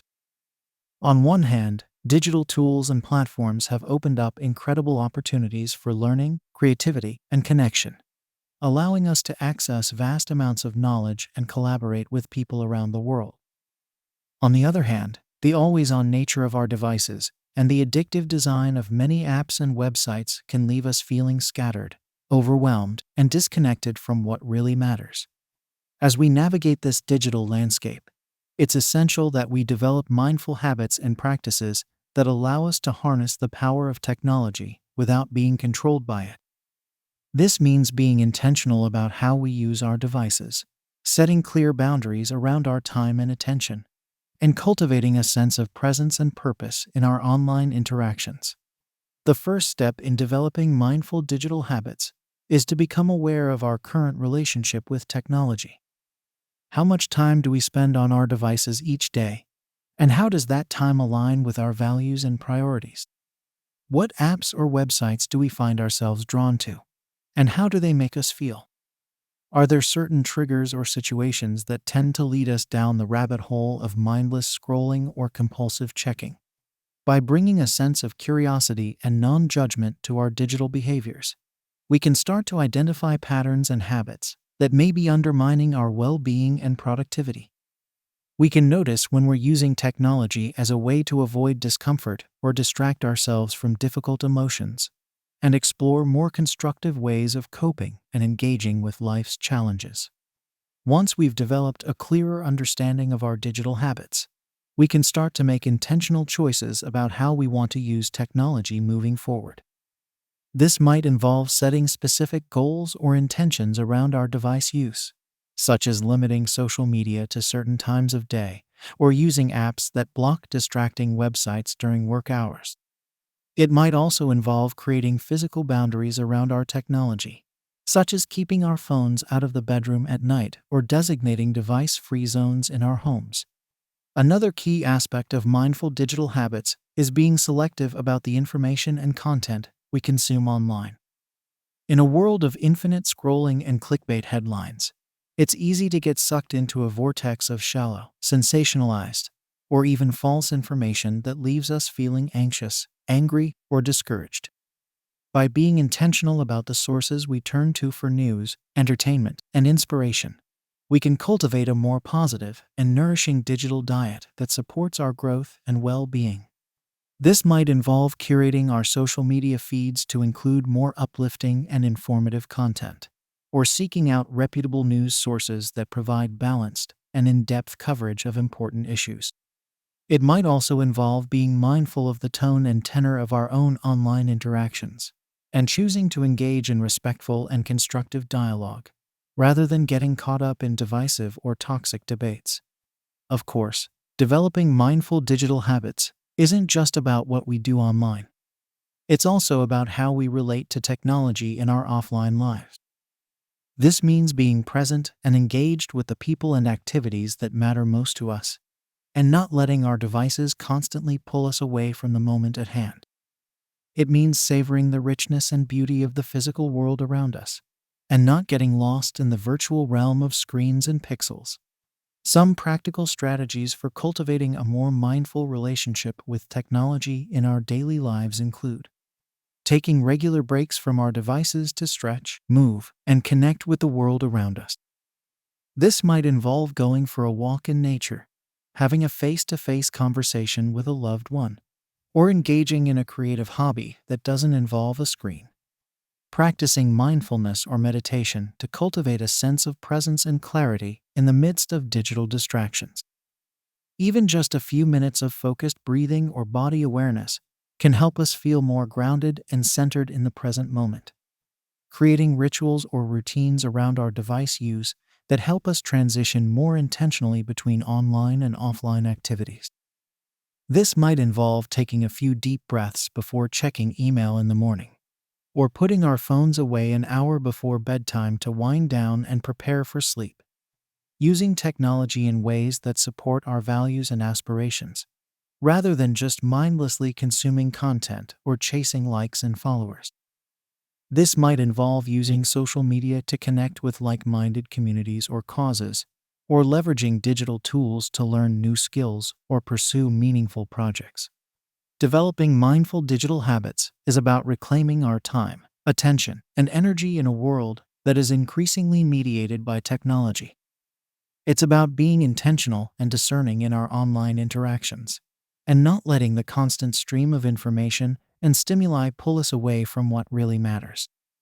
It's about using technology as a tool for growth, connection, and positive change, rather than letting it control or diminish us. Of course, cultivating a more mindful relationship with technology is an ongoing process that requires patience, self-compassion, and a willingness to experiment and learn from both successes and setbacks. There will be times when we slip into old patterns of mindless scrolling or compulsive checking, and that's okay. The key is to approach these moments with curiosity and kindness, and to keep coming back to our intentions and values as we navigate the ever-changing landscape of the digital world. By developing mindful digital habits, we not only improve our own well-being and effectiveness, but we also contribute to a larger culture of presence, purpose, and connection in an age of distraction and overwhelm. We become role models and change agents, inspiring others to use technology in ways that enrich and uplift, rather than deplete and divide. So if you're ready to cultivate a more intentional and nourishing relationship with technology, start by bringing awareness to your current digital habits and exploring what truly matters to you. Set clear boundaries and intentions around your device use, and seek out content and communities that support your growth and well-being. Practice presence and mindfulness in your daily life, and use technology as a tool for meaning and connection rather than escape or avoidance. With time, effort, and a commitment to your own well-being and purpose, you can develop a more mindful and empowering relationship with technology that allows you to thrive in the digital age. You can tap into the incredible potential of these tools while staying grounded in what really matters, and contribute to a more connected, creative, and compassionate world for all. The path of mindful digital habits starts with a single choice, a single moment of intention and awareness, and it leads to a lifetime of growth, meaning, and positive impact. Chapter 15. The importance of boundaries. Boundaries are the invisible lines we draw around ourselves to protect our time, energy, and well-being. They are the limits we set on what we will and will not accept in our relationships, our work, and our personal lives.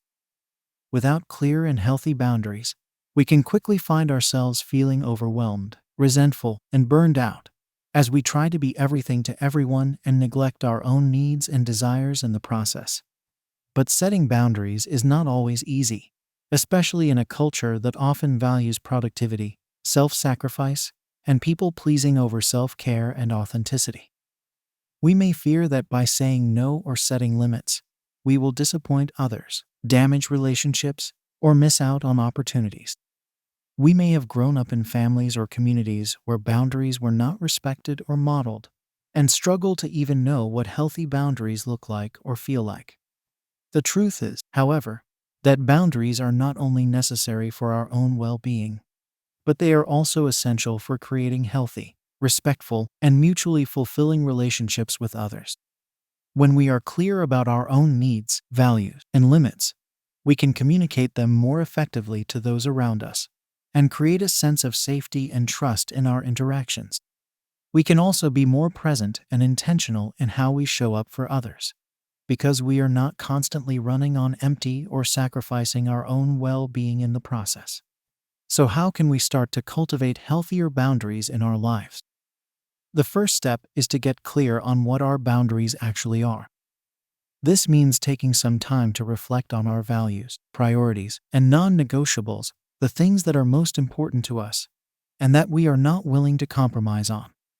It also means tuning into our own physical, emotional, and mental cues, and noticing when we feel stretched too thin, resentful, or depleted in our interactions with others. Some common areas where boundaries may be needed include time. How much time are we willing to give to work, relationships, and other commitments? What do we need to prioritize in order to maintain our own health and well-being? Emotional energy. How much emotional labor are we willing to take on for others? What kind of support and reciprocity do we need in our relationships? Physical space. What are our comfort levels around physical touch, personal space, and privacy?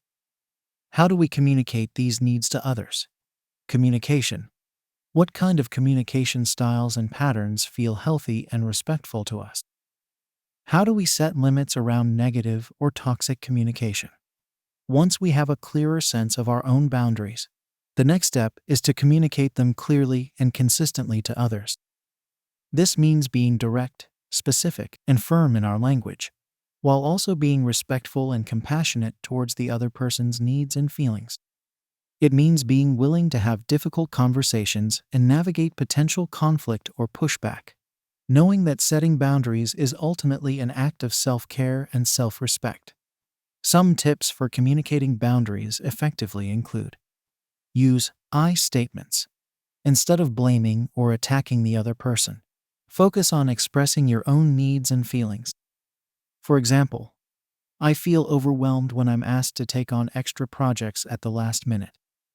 I need more advance notice and realistic deadlines in order to do my best work. Be specific.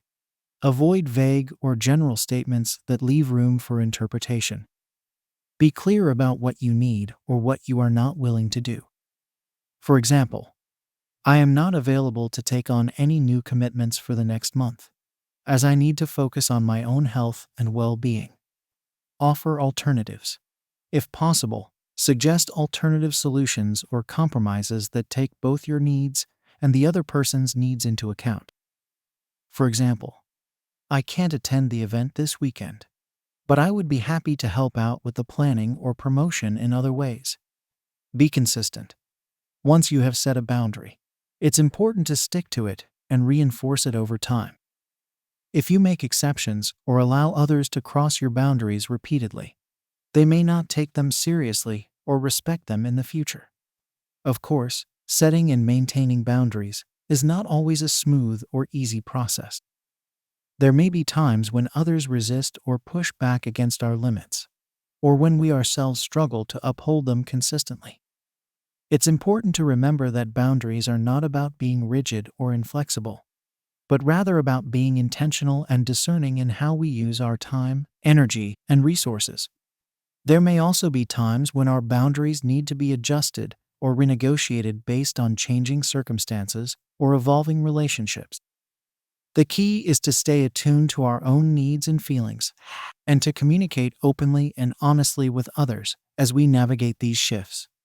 Ultimately, cultivating healthy boundaries is a practice of self-awareness, self-care, and self-respect. It is about honoring our own needs and desires, while also being mindful of the needs and desires of those around us. It is about creating a sense of safety, trust, and mutual respect in our relationships, and empowering ourselves to show up more fully and authentically in all areas of our lives. By setting clear and consistent boundaries, we not only protect our own well-being, but we also model healthy communication and self-care for others. We create a ripple effect of positive change in our families, communities, and workplaces, as we inspire others to prioritize their own needs and respect the needs of those around them.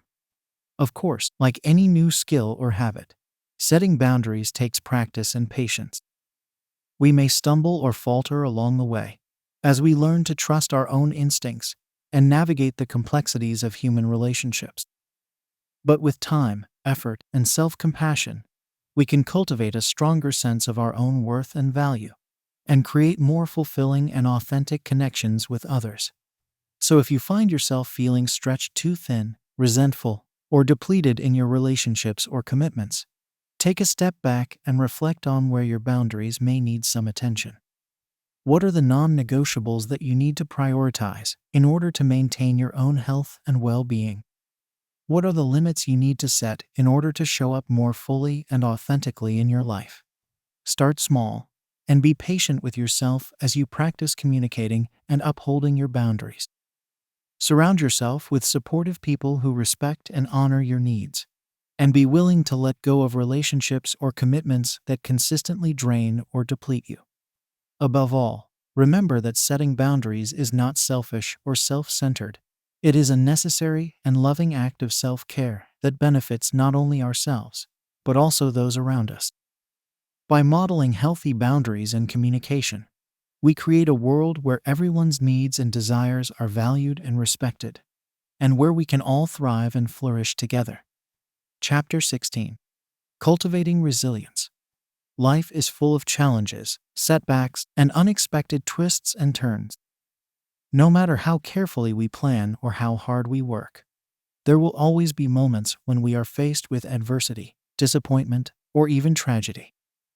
In these moments, it can be easy to feel overwhelmed, hopeless, or defeated, to question our own strength and capabilities, and to wonder if we have what it takes to keep going. But what if we could cultivate a quality that would allow us to not only survive these challenges, but to thrive in the face of them?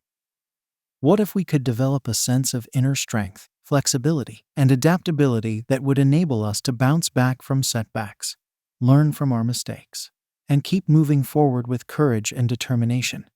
This quality is called resilience, and it is one of the most important skills we can cultivate in our personal and professional lives. Resilience is the ability to withstand and recover from difficult situations, to adapt to change and uncertainty, and to maintain a sense of hope and purpose even in the face of adversity. It is the inner strength that allows us to keep going when things get tough, and to emerge from challenges stronger, wiser, and more compassionate than before. So how can we cultivate resilience in ourselves and in our communities?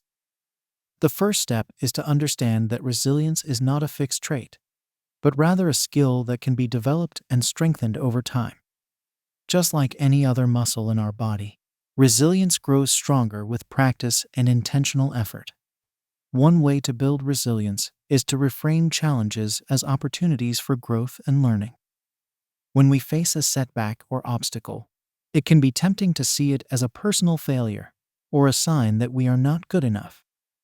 But what if we could shift our perspective and see these challenges as chances to stretch ourselves, to develop new skills and insights, and to become more adaptable and resourceful? By approaching challenges with a growth mindset, we can cultivate a sense of curiosity and openness, rather than fear and resistance. We can ask ourselves questions like, what can I learn from this situation? How can I use this experience to become stronger, wiser, or more compassionate? What are the opportunities for growth and transformation that are hidden within this challenge? Another key aspect of resilience is developing a strong support system of people who can offer encouragement, guidance, and perspective when we are facing difficult times. Having a network of trusted friends, family members, mentors, or colleagues who we can turn to for support and advice can make a huge difference in our ability to weather storms and bounce back from setbacks. Building these relationships takes time and effort, but it is well worth the investment. By cultivating a sense of connection and community, we can tap into a powerful source of strength and resilience that goes beyond our individual capabilities. We can share our struggles and victories with others who understand and empathize with our experiences, and who can offer wisdom, encouragement, and practical support when we need it most. In addition to building supportive relationships, there are many other practices and habits that can help us cultivate resilience in our daily lives. These might include practicing self-care. Taking care of our physical, emotional, and mental health is essential for building resilience. This means getting enough sleep, eating nourishing foods, exercising regularly, and engaging in activities that bring us joy and relaxation. Cultivating mindfulness.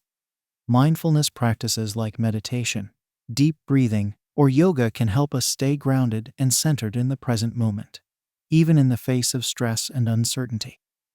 By developing a greater awareness of our thoughts, feelings, and bodily sensations, we can respond to challenges with greater clarity, calm, and intentionality. Focusing on our strengths. When we are facing a challenge, it can be easy to fixate on our weaknesses or limitations.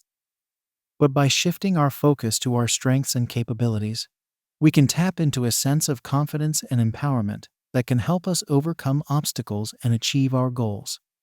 Practicing gratitude. Cultivating a sense of gratitude for the good things in our lives, even in the midst of difficulties, can help us maintain a positive outlook and a sense of perspective.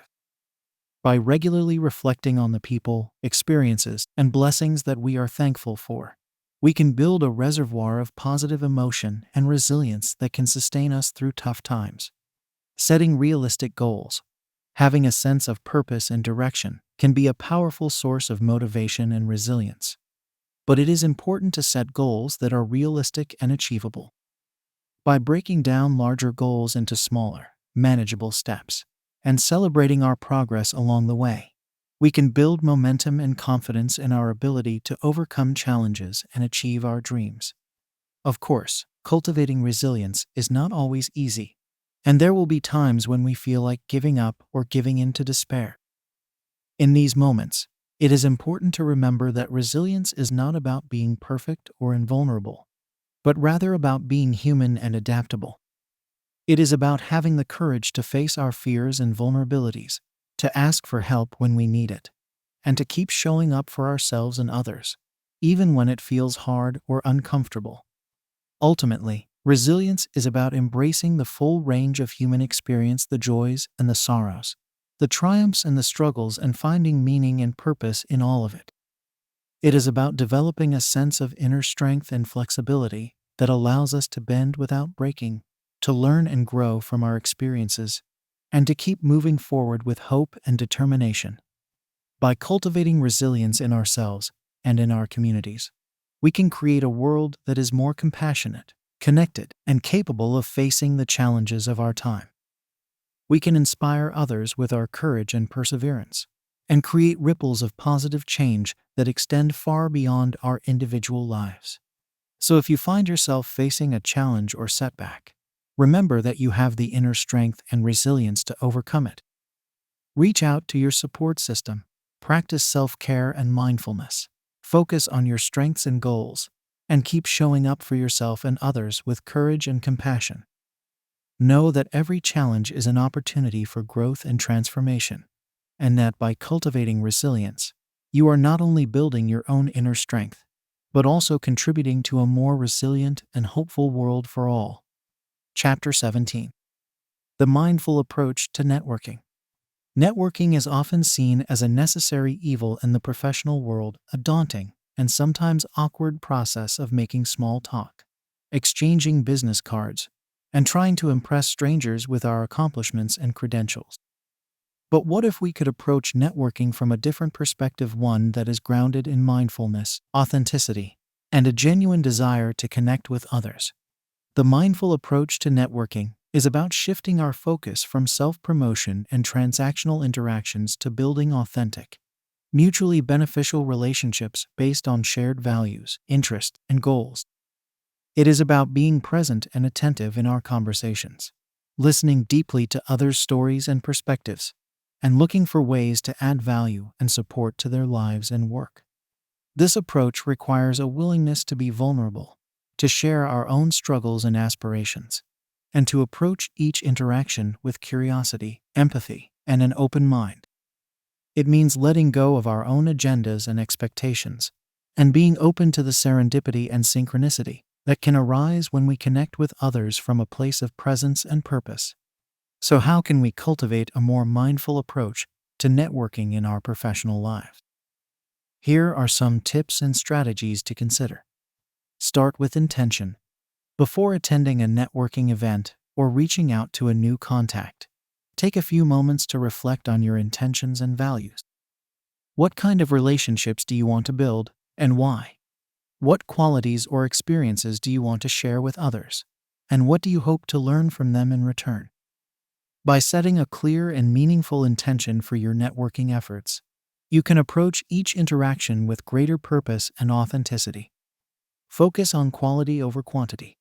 Mindful networking is not about collecting as many business cards or LinkedIn connections as possible, but rather about building deep and meaningful relationships with a select group of people who share your values and interests. Instead of trying to work the room or impress everyone you meet, focus on having a few high-quality conversations with people who genuinely resonate with you and your work. Practice active listening. One of the most important skills in mindful networking is the ability to listen deeply and attentively to others. This means giving your full attention to the person you are speaking with, without distractions or interruptions, and asking open-ended questions that invite them to share more about their experiences, challenges, and aspirations.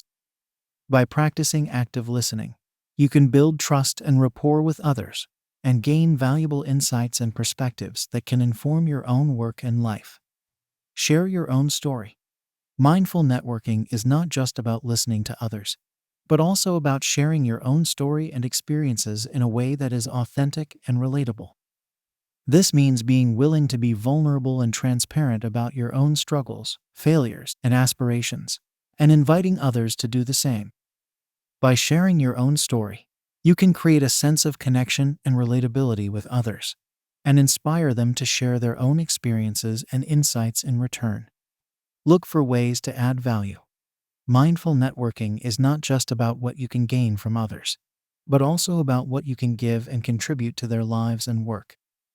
This means looking for ways to offer your skills, knowledge, or resources to support others' goals and aspirations, without expecting anything in return. By approaching networking with a spirit of generosity and service, you can build a reputation as a trusted and valuable member of your professional community, and attract more opportunities and connections in the process. Follow up with gratitude. After each networking interaction, take a few moments to reflect on what you learned and appreciated about the other person, and express your gratitude for their time and insights. This can be as simple as sending a brief thank you note or email, or sharing a relevant article or resource that you think they might find valuable. By following up with gratitude and thoughtfulness, you can deepen your relationships with others and create a sense of ongoing connection and support. Cultivate a growth mindset. Mindful networking is not just about building relationships with others, but also about growing and evolving as a person and professional. This means approaching each interaction as an opportunity to learn and grow, and being open to feedback, challenges, and new perspectives that can stretch you outside your comfort zone. By cultivating a growth mindset, you can approach networking with a sense of curiosity, resilience, and adaptability, and use each experience as a chance to develop new skills, insights, and ways of being in the world. Of course, cultivating a mindful approach to networking is not always easy, and there will be times when we feel awkward, unsure, or out of our depth. In these moments, it is important to remember that networking is not about being perfect or polished, but rather about being human and authentic. It is about showing up as our true selves, with all our quirks and imperfections, and trusting that the right people and opportunities will be drawn to us when we are in alignment with our values and purpose. By approaching networking with mindfulness, intention, and a spirit of service, we can transform it from a dreaded obligation to a meaningful and enriching part of our professional journey. We can build relationships that are based on trust, respect, and mutual support, and that enable us to grow and thrive both personally and professionally. And the benefits of mindful networking extend far beyond our individual careers and aspirations. When we approach our professional interactions with presence, empathy, and a commitment to adding value, we create a ripple effect of positive change in our organizations, industries, and communities. We model a way of being and working that is grounded in compassion, collaboration, and a shared sense of purpose, and we inspire others to do the same. So the next time you find yourself at a networking event or reaching out to a new contact, take a moment to pause and reflect on your intentions and values. Approach each interaction with curiosity, openness, and a desire to connect authentically with others. Listen deeply, share your own story, and look for ways to add value and support to those around you. And trust that by cultivating a mindful approach to networking, you are not only building meaningful relationships and opportunities for yourself, but also contributing to a more connected, compassionate, and purposeful world for all. Chapter 18. Navigating comparison and competition. Comparison and competition are two of the most pervasive and powerful forces in our personal and professional lives. From a young age, we are taught to measure our worth and success against others, to strive to be the best in our class, our team, or our industry. We are bombarded with messages that tell us that we need to be smarter, faster, stronger, and more accomplished than those around us in order to be valued and respected. While a healthy sense of competition can be motivating and inspiring, the constant pressure to compare ourselves to others can also be deeply damaging to our self-esteem, creativity, and overall well-being.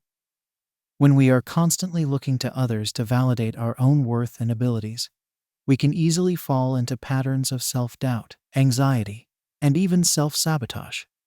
Moreover, the culture of comparison and competition can create a sense of scarcity and zero-sum thinking, where we believe that there is only so much success, recognition, or resources to go around. This mindset can lead us to view others as threats or obstacles to our own advancement, rather than as potential collaborators or sources of support and inspiration. So how can we navigate the challenges of comparison and competition in a way that is healthy, productive, and aligned with our values and goals? The first step is to cultivate a greater sense of self-awareness and self-compassion. This means taking the time to reflect on our own unique strengths, values, and aspirations, and learning to appreciate and celebrate them for their own sake, rather than in comparison to others. When we have a strong sense of our own identity and purpose, we are less likely to be swayed by external measures of success or validation. We can approach our work and relationships with a greater sense of authenticity and integrity, and make choices that are true to ourselves, even if they go against the grain of what is expected or rewarded by others. Self-compassion is also key to navigating the inevitable setbacks and failures that come with pursuing our goals and dreams. When we are able to treat ourselves with kindness and understanding in the face of challenges and disappointments, we are more likely to bounce back and keep moving forward, rather than getting stuck in cycles of self-blame and negativity. Another important strategy for navigating comparison and competition is to shift our focus from external outcomes to internal growth and learning. This means setting goals and intentions that are based on our own values and aspirations, rather than on what others are doing or achieving. It means embracing challenges and failures as opportunities for growth and development, rather than as measures of our worth or ability. When we approach our work and life with a growth mindset, we are more likely to take risks, try new things, and push ourselves outside of our comfort zones. We are also more likely to collaborate and learn from others, rather than seeing them as threats or competitors. By focusing on our own learning and development, we can cultivate a sense of curiosity, resilience, and adaptability that will serve us well in any situation. Of course, there may be times when competition and comparison are unavoidable or even necessary in our professional lives. We may need to compete for a job, a promotion, or a client, or we may need to benchmark our performance against industry standards or best practices. In these situations, it is important to approach the process with a sense of integrity, respect, and sportsmanship. This means being honest and transparent about our own abilities and limitations, and avoiding any temptation to exaggerate or misrepresent ourselves in order to gain an advantage. It means treating our competitors with respect and professionalism, even if we disagree with their methods or philosophies. And it means being gracious in both victory and defeat, recognizing that every experience is an opportunity for learning and growth. Ultimately, The key to navigating comparison and competition in a healthy and productive way is to stay true to ourselves and our own unique path. This means cultivating a strong sense of self-awareness, self-compassion, and purpose, and using these as a compass to guide our choices and actions. It means setting goals and intentions that are aligned with our values and aspirations, and pursuing them with passion, perseverance, and integrity. By staying focused on our own growth and learning, and approaching others with respect, empathy, and collaboration, we can transform the culture of comparison and competition into one of mutual support, inspiration, and shared success. We can create a world where everyone has the opportunity to thrive and make a positive impact, not by tearing others down, but by lifting each other up. Of course, this is not always easy, and there will be times when we feel pulled off course by the pressures and expectations of others. In these moments, it is important to remember that our worth and value are not determined by external measures of success or validation, but by our own inherent dignity and potential as human beings.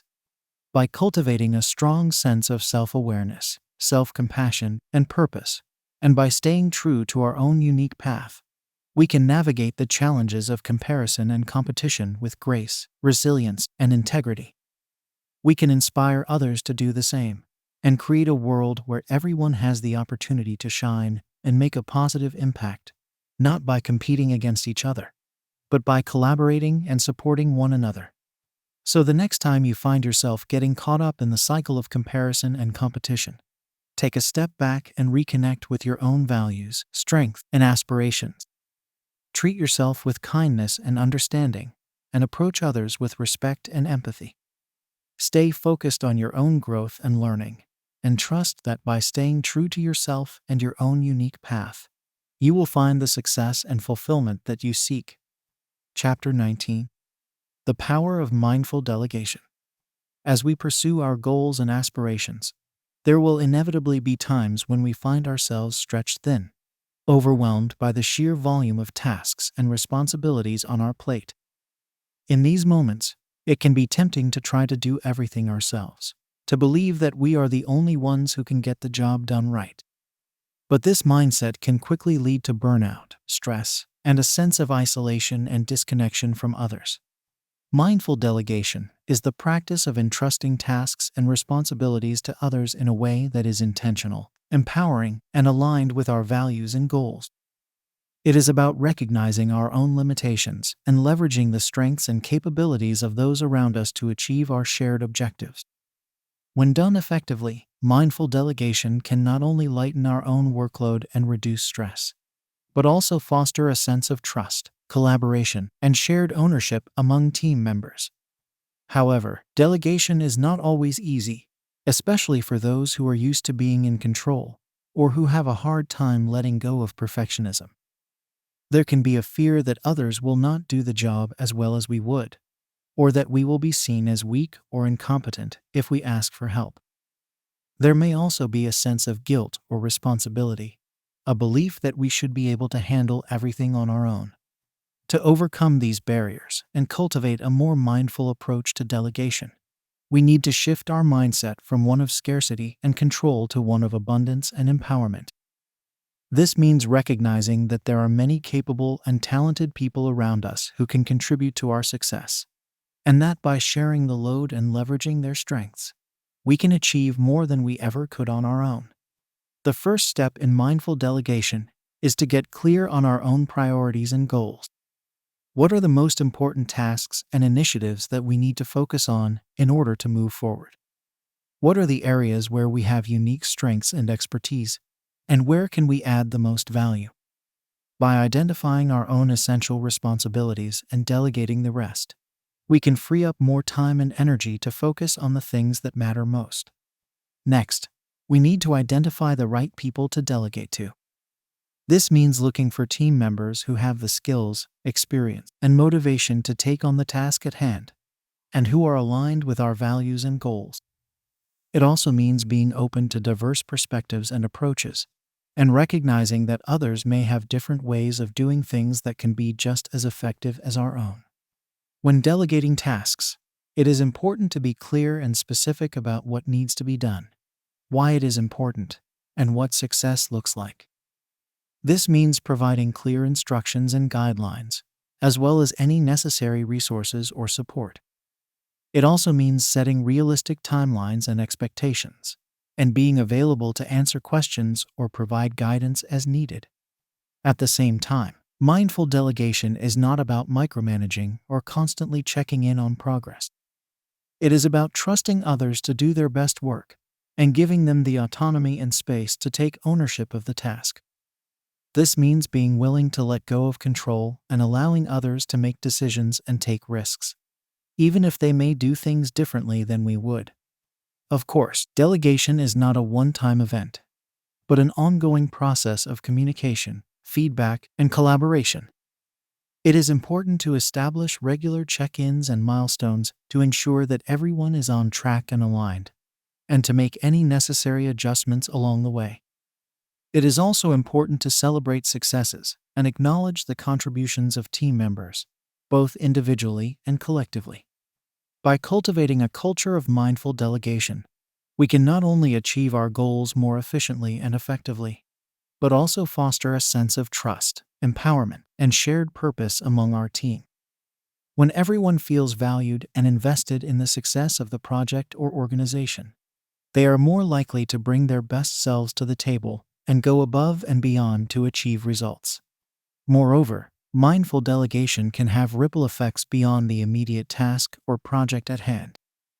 By modeling a leadership style that is based on trust, empowerment, and collaboration, we can inspire others to do the same in their own work and relationships. We can create a culture where everyone feels seen, heard, and valued, and where diversity of thought and approach is celebrated as a strength rather than a liability.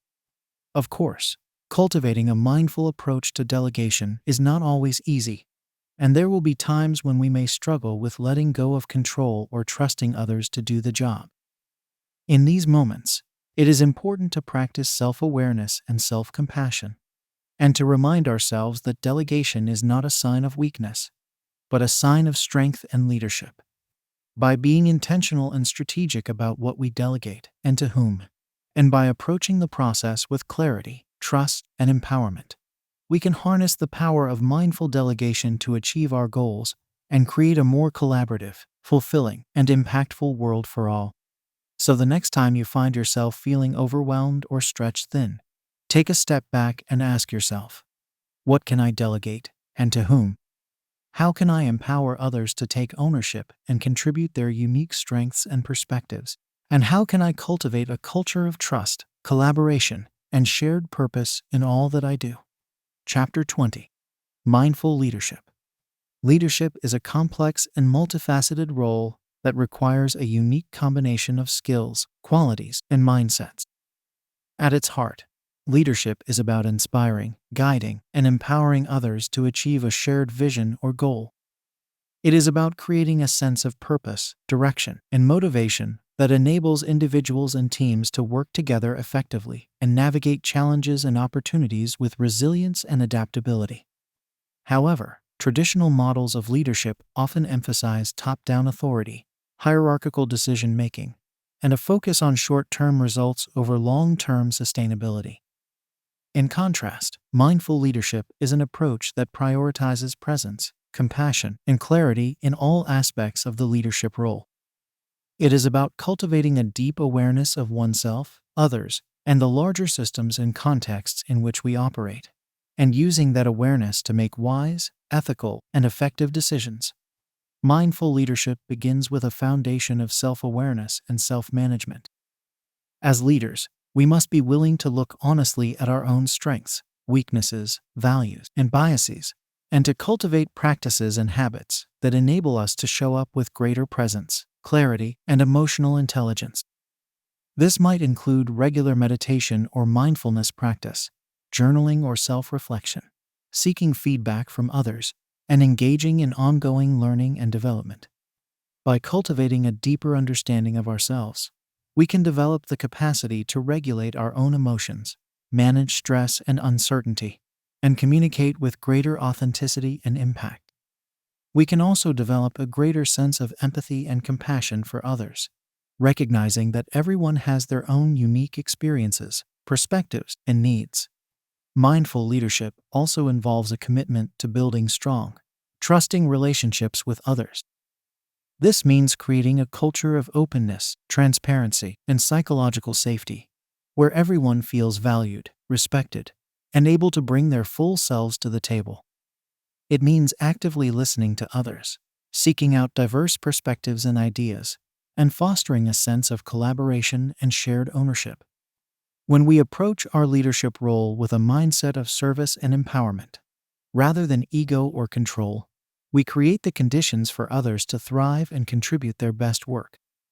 We recognize that our role is not to have all the answers or to micromanage every detail, but rather to create a vision and framework that enables others to take initiative, experiment, and learn from both successes and failures. Mindful leadership also requires a deep commitment to ethical and responsible decision-making. In a world of complex and often competing stakeholder needs and expectations, leaders must be able to navigate difficult trade-offs and make choices that align with their values and the greater good. This means considering the long-term implications of our actions, not just the short-term gains, and being willing to make tough decisions that may not always be popular or easy. At the same time, mindful leaders recognize that they are not perfect and that there will be times when they make mistakes or fall short of their own standards. In these moments, it is important to practice self-compassion and humility, to acknowledge our own limitations and failures, and to seek feedback and support from others. By modeling vulnerability and a growth mindset, we create a culture where it is safe to take risks, learn from setbacks, and continuously improve. Mindful leadership also involves a deep awareness of the larger systems and contexts in which we operate. This means understanding the complex web of relationships, power dynamics, and cultural norms that shape our organizations and communities, and being willing to challenge the status quo when necessary. It means considering the social, environmental, and ethical implications of our decisions and actions, and striving to create positive impact beyond just financial metrics. By taking a systems perspective and considering the interconnectedness of all stakeholders, mindful leaders can make more holistic and sustainable decisions that benefit the greater good. They can also foster a sense of shared purpose and meaning that transcends individual roles and motivates everyone to work towards a common goal. Of course, cultivating a mindful leadership approach is not always easy, and there will be times when we are challenged by competing priorities, difficult conversations, or unexpected setbacks. In these moments, it is important to return to our core values and intentions, to seek out support and guidance from others, and to practice self-care and resilience. Mindful leadership is a lifelong journey of growth, learning, and self-discovery. It requires a willingness to be vulnerable, to embrace discomfort and uncertainty, and to continuously evolve and adapt to changing circumstances. But by committing to this path, we not only become more effective and impactful leaders, but also more authentic and fulfilled human beings. We create a ripple effect of positive change that extends far beyond our own organizations and communities, and contribute to a more just, compassionate, and sustainable world for all. We inspire others to lead with presence, clarity, and purpose, and to work towards a shared vision of human flourishing and planetary well-being. So if you are a leader or aspire to be one, consider how you can cultivate a more mindful approach to your role. Start by deepening your own self-awareness and self-management practices, and by building strong, trusting relationships with others.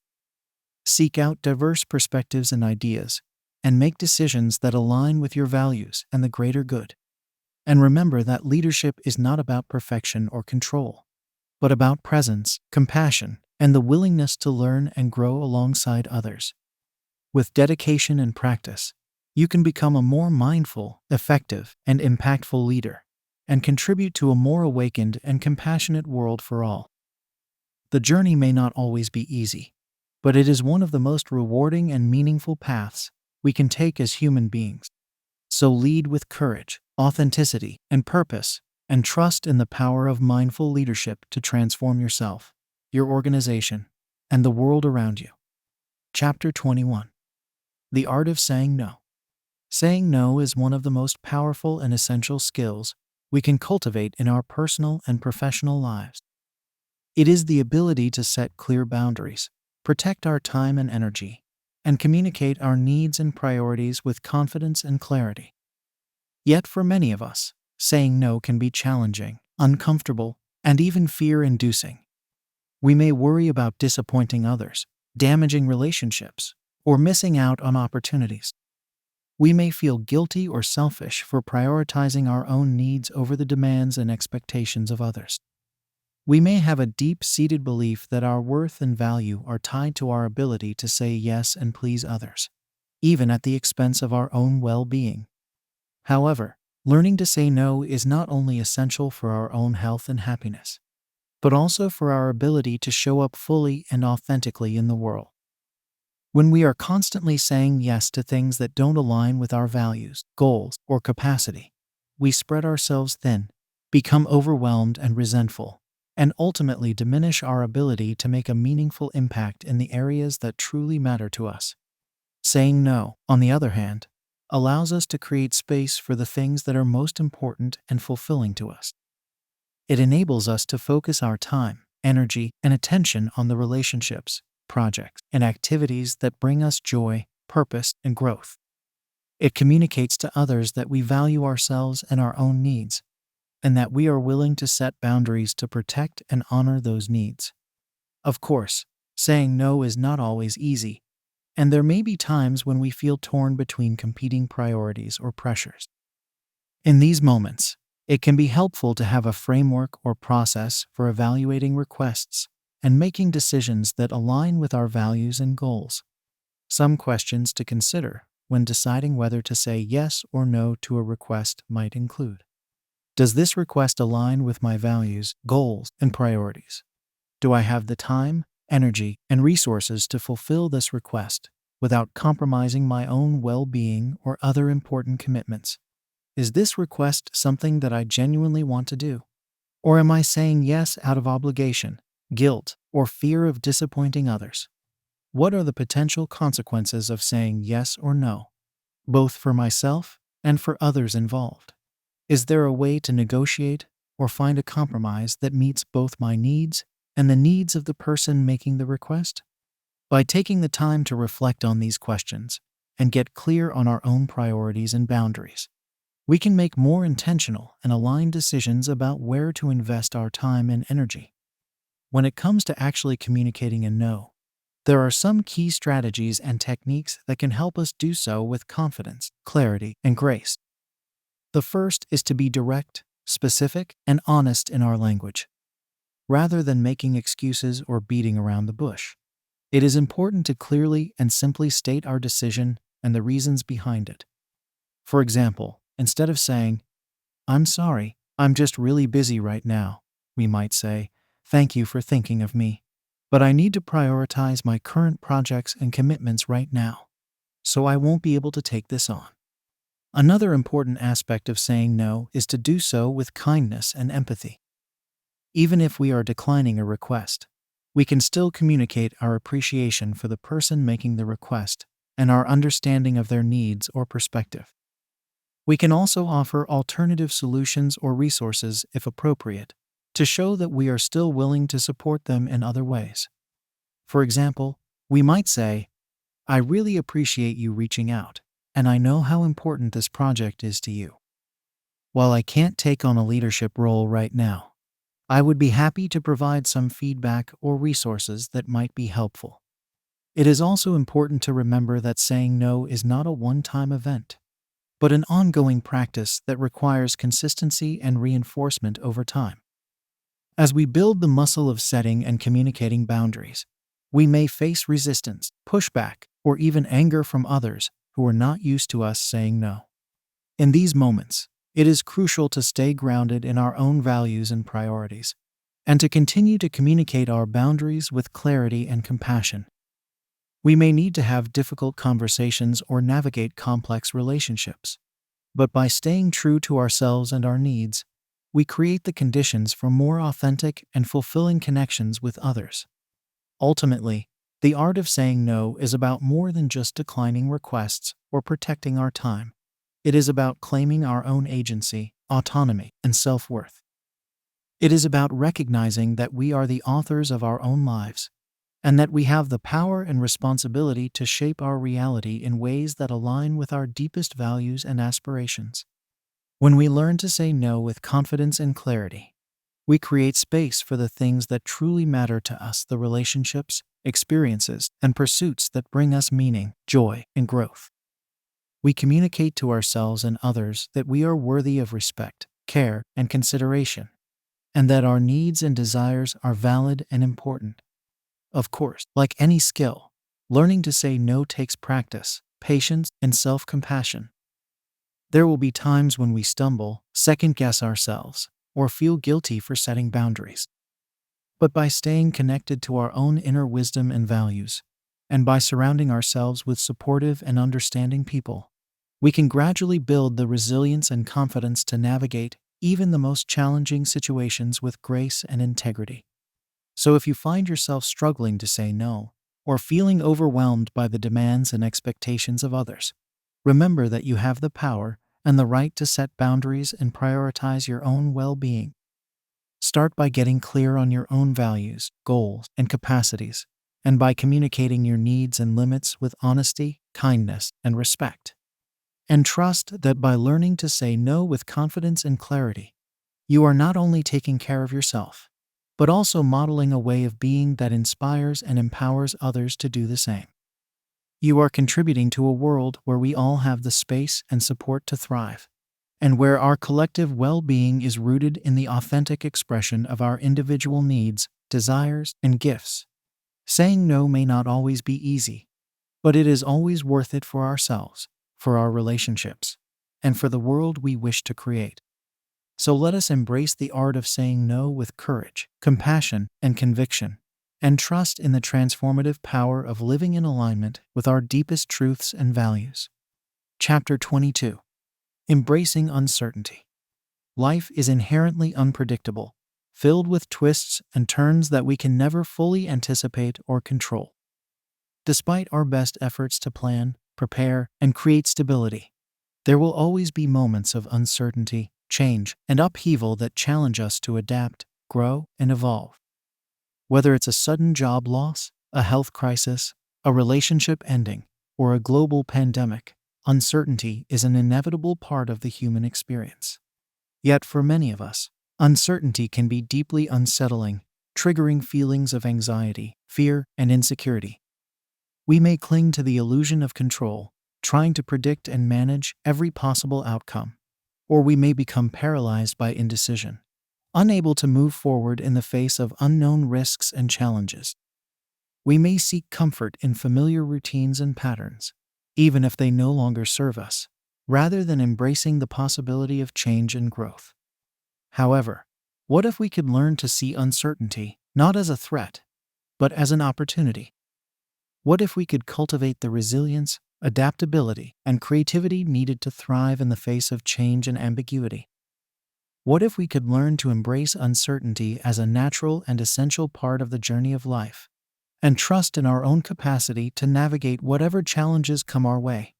The first step in embracing uncertainty is to acknowledge and accept that it is a fundamental reality of existence. No matter how much we plan or prepare, there will always be factors beyond our control that can disrupt our expectations and challenge our assumptions. By recognizing this truth, we can begin to let go of the illusion of certainty and develop a more flexible and adaptable mindset. This doesn't mean that we shouldn't plan or prepare for the future, but rather that we hold our plans lightly, knowing that they may need to change or evolve as circumstances shift. We can cultivate a sense of openness and curiosity towards the unknown, seeing it as a space of possibility and potential rather than a source of threat or danger. One way to cultivate this mindset is through the practice of mindfulness. By bringing our attention to the present moment, without judgment or resistance, we can develop a greater capacity to stay grounded and centered in the face of uncertainty. We can notice our thoughts and emotions as they arise, without getting caught up in them or letting them dictate our actions. We can learn to respond to challenges with clarity, compassion, and creativity, rather than reacting from a place of fear or anxiety. Another key aspect of embracing uncertainty is developing a growth mindset. This means seeing challenges and setbacks not as failures or limitations, but as opportunities for learning, growth, and development. It means embracing the discomfort and vulnerability that comes with stepping outside our comfort zone, knowing that this is where true transformation happens. When we approach uncertainty with a growth mindset, we are more likely to take risks, try new things, and persist in the face of obstacles. We are more likely to seek out feedback and support from others, knowing that we don't have to have all the answers or do everything on our own. We are more likely to see mistakes and failures as valuable data points, rather than personal flaws or weaknesses. Of course, embracing uncertainty doesn't mean that we will always feel confident or fearless in the face of change. There may be times when we feel overwhelmed, confused, or stuck, and it's important to have strategies and resources in place to support us through these challenges. Some practical tools for navigating uncertainty might include developing a regular practice of self-care and stress management, such as exercise, meditation, or creative expression, to help regulate our nervous system and build resilience. Cultivating a strong support system of friends, family, mentors, or professionals who can offer guidance, encouragement, and perspective when we feel lost or overwhelmed. Breaking down large, complex challenges into smaller, manageable steps, and focusing on taking action one day at a time, rather than getting caught up in long-term outcomes or expectations. Practicing self-compassion and kindness towards ourselves, acknowledging that uncertainty and change can be difficult and uncomfortable, and that it's okay to feel vulnerable or imperfect as we navigate new terrain. Seeking out new experiences, perspectives, and ideas that challenge our assumptions and expand our sense of what's possible, even if they feel unfamiliar or uncomfortable at first. By developing these tools and practices, we can build the inner resources and resilience needed to embrace uncertainty with greater ease and confidence. We can learn to trust in our own creativity, adaptability, and strength, knowing that we have what it takes to navigate whatever challenges come our way. Ultimately, embracing uncertainty is about more than just coping with change. It's about learning to thrive in a world that is constantly evolving and transforming. It's about recognizing that the only constant in life is change itself, and that by learning to dance with the unknown, we open ourselves up to new possibilities, insights, and ways of being. When we let go of the need for certainty and control, we create space for serendipity, synchronicity, and unexpected blessings to enter our lives. We become more attuned to the subtle signs and signals that guide us towards our true path and purpose, even if it looks different than what we had planned or expected. We also become more compassionate and understanding towards others who are navigating their own journeys of uncertainty and change. We recognize that everyone is doing the best they can with the resources and knowledge they have, and that by offering support, empathy, and encouragement, we can create a greater sense of connection and resilience in our communities and world. So if you find yourself feeling anxious, overwhelmed, or resistant in the face of uncertainty, remember that you are not alone. Remember that change is a natural and essential part of the human experience, and that by learning to embrace it with openness, curiosity, and trust, you open yourself up to a world of growth, meaning, and possibility. Start by cultivating mindfulness, self-compassion, and a growth mindset in your daily life. Seek out supportive relationships and resources that can help you navigate challenges with greater ease and resilience. And trust that by staying present, adaptable, and open to the unknown, you are exactly where you need to be on your unique journey of life. Embracing uncertainty may not always be easy, but it is always worth it for the wisdom, strength, and beauty that can emerge when we let go of control and surrender to the mystery and magic of life itself. So let us meet the unknown with courage, curiosity, and an open heart, knowing that whatever comes our way, we have the resilience and creativity to grow, evolve, and thrive. Chapter 23. The Rhythm of Rest and Renewal. The idea of rest and renewal can feel like a luxury, or even a sign of weakness. We may pride ourselves on our ability to work long hours, push through fatigue and stress, and always be on and available to others. We may feel guilty or anxious when we take time off, worrying that we're falling behind or missing out on important opportunities. However, the truth is that rest and renewal are not optional extras, but essential components of a healthy, balanced, and sustainable life. Just as our bodies need sleep to repair and recharge, our minds and spirits need regular periods of rest and rejuvenation to function at their best. Without adequate rest, we become more prone to burnout, illness, and mental health challenges, and our creativity, productivity, and overall well-being suffer as a result. The rhythm of rest and renewal is about recognizing the natural ebb and flow of energy and activity in our lives, and creating intentional spaces for pause, reflection, and replenishment. It's about honoring our own physical, emotional, and spiritual needs, and giving ourselves permission to step back from the demands and distractions of daily life in order to reconnect with our deeper selves and sources of meaning and purpose. This rhythm can take many different forms, depending on our individual preferences, lifestyles, and circumstances. For some, it may mean taking regular breaks throughout the day to stretch, breathe, or meditate. For others, it may mean setting aside dedicated time each week for hobbies, creative pursuits, or social connections that nourish and energize us. And for still others, it may mean planning longer periods of rest and renewal, such as vacations, retreats, or sabbaticals, to fully unplug and recharge. Regardless of the specific form it takes, the key to incorporating rest and renewal into our lives is to approach it with intention, commitment, and self-compassion.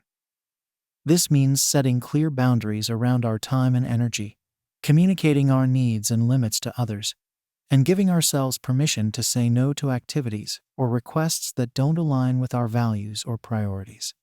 It also means letting go of perfectionism and the belief that we have to earn or deserve rest through constant productivity or achievement. Rest is not a reward for hard work, but a fundamental human need and right.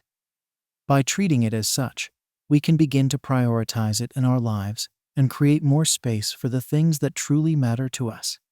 Of course, incorporating rest and renewal into our busy lives is not always easy, and there may be challenges and obstacles along the way. We may face resistance or pushback from others who are used to us always being available or who don't understand the importance of rest. We may struggle with feelings of guilt, anxiety, or FOMO, fear of missing out when we take time off or say no to certain opportunities. However, by staying connected to our own inner wisdom and values, and by surrounding ourselves with supportive and understanding people, we can gradually build the resilience and confidence to navigate these challenges with grace and self-compassion. We can learn to trust that by taking care of ourselves and honoring our own needs for rest and renewal, we are actually better able to show up fully and authentically in all areas of our lives. Some practical strategies for incorporating rest and renewal into our lives might include creating a daily or weekly ritual of self-care, such as taking a relaxing bath, practicing yoga or meditation, or spending time in nature. Setting aside dedicated, unplugged time each day or week, where we turn off our devices and focus on activities that nourish and recharge us, such as reading, journaling, or spending time with loved ones. Planning regular mini breaks or staycations throughout the year, where we take a day or weekend off to rest, explore, or engage in activities that bring us joy and fulfillment. Advocating for more flexible and supportive workplace policies around time off, mental health days, and work-life balance. Cultivating a mindset of self-compassion and self-acceptance, recognizing that rest is not a sign of weakness or laziness, but a necessary and valuable part of a healthy, balanced life. By incorporating these strategies and practices into our lives, we can begin to shift our relationship with rest and renewal from one of guilt or resistance to one of intentionality and self-care. We can learn to listen to our own bodies, minds, and spirits, and respond with the nourishment and replenishment that we need to thrive. Ultimately, the rhythm of rest and renewal is about more than just taking breaks or time off. It's about reclaiming our own humanity and wholeness in a world that often values productivity and achievement above all else. It's about recognizing that we are more than just our work or our responsibilities, and that by honoring our own needs for rest, play, and connection, we can tap into a deeper sense of meaning, purpose, and joy in our lives. When we prioritize rest and renewal, we create more space for creativity, innovation, and inspiration to flow through us. We become more resilient and adaptable in the face of change and uncertainty, and more able to navigate the ups and downs of life with grace and wisdom. We also become more compassionate and understanding towards others, recognizing that everyone has their own unique needs and rhythms, and that by supporting and uplifting each other, we create a greater sense of connection and community in our lives and world. So if you find yourself feeling overwhelmed, exhausted, or disconnected from your own sense of purpose and well-being, remember the importance of rest and renewal. Give yourself permission to step back, slow down, and recharge in whatever way feels most nourishing and supportive to you. Trust that by honoring your own needs and rhythms, you are not only taking care of yourself, but also contributing to a more balanced, compassionate, and sustainable world for all. The rhythm of rest and renewal may look different for each of us, but the underlying principles are universal: that we are all worthy of rest, nourishment, and care, and that by prioritizing these things in our lives, we open ourselves up to greater joy, meaning, and fulfillment. So let us embrace the ebb and flow of energy and activity in our lives, and create intentional spaces for pause, reflection, and replenishment. Let us trust in the wisdom of our own bodies, minds, and spirits, and honor the sacred rhythm of rest and renewal that is our birthright as human beings. Chapter 24. Mindful Money Management. Money is a complex and often emotionally charged topic that touches every aspect of our lives. It can be a source of stress, anxiety, and conflict, as well as a means of security, freedom, and fulfillment. Our relationship with money is deeply personal and often shaped by our family history, cultural background, and individual values and beliefs. In the context of mindful ambition, mindful money management is about aligning our financial habits and decisions with our deepest values and aspirations. It's about using money as a tool for creating a life of meaning, purpose, and positive impact, rather than letting it control or define us. It's about making conscious, intentional choices about how we earn, save, spend, and invest our resources, and using those choices to support our own well-being and the well-being of others. The first step in mindful money management is to get clear on our own values and priorities. This means taking the time to reflect on what truly matters to us and what kind of life we want to create for ourselves and others. It means identifying our core beliefs and principles around money and examining how those beliefs may be influencing our financial behaviors and decisions. Some questions to consider might include: what does financial security and abundance mean to me? What are my long-term goals and dreams, and how can I use money to support them? What are my values around giving and generosity, and how can I incorporate those values into my financial habits? What are my fears and anxieties around money, and how can I work with them in a healthy and productive way? By getting clear on our own values and priorities, we can begin to make more intentional and aligned choices around money. We can create a budget that reflects our true needs and desires, rather than just our impulses or external pressures. We can set financial goals that are meaningful and motivating to us, and develop a plan for achieving them over time. Another key aspect of mindful money management is developing a healthy and balanced relationship with money. This means letting go of any shame, guilt, or anxiety we may have around our financial situation, and approaching money with a sense of curiosity, openness, and self-compassion. It means recognizing that our worth and value as human beings is not determined by our bank balance or credit score, and that we are deserving of abundance and security regardless of our current circumstances. Developing a healthy relationship with money also means being honest and transparent with ourselves and others about our financial situation. This might involve having open and vulnerable conversations with our partners, family members, or financial advisors about our goals, challenges, and concerns.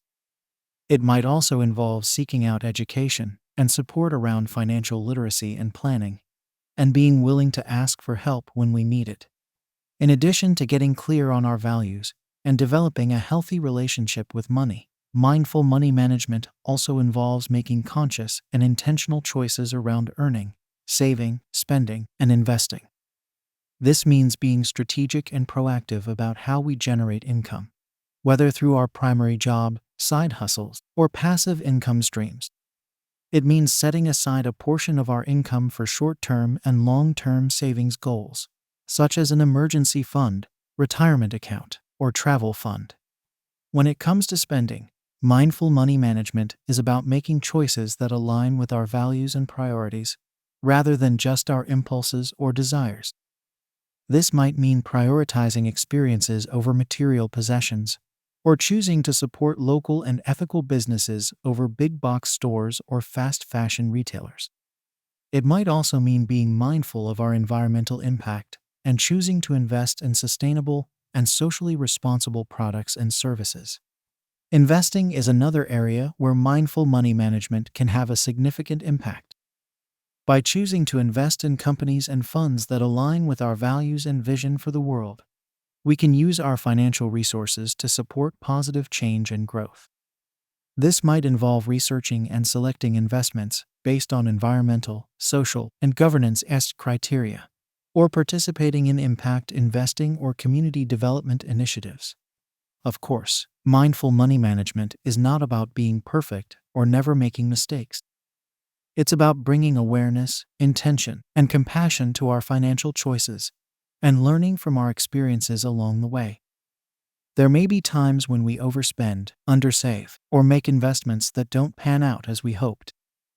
In these moments, it's important to approach ourselves with kindness and understanding, and to use the experience as an opportunity for growth and learning.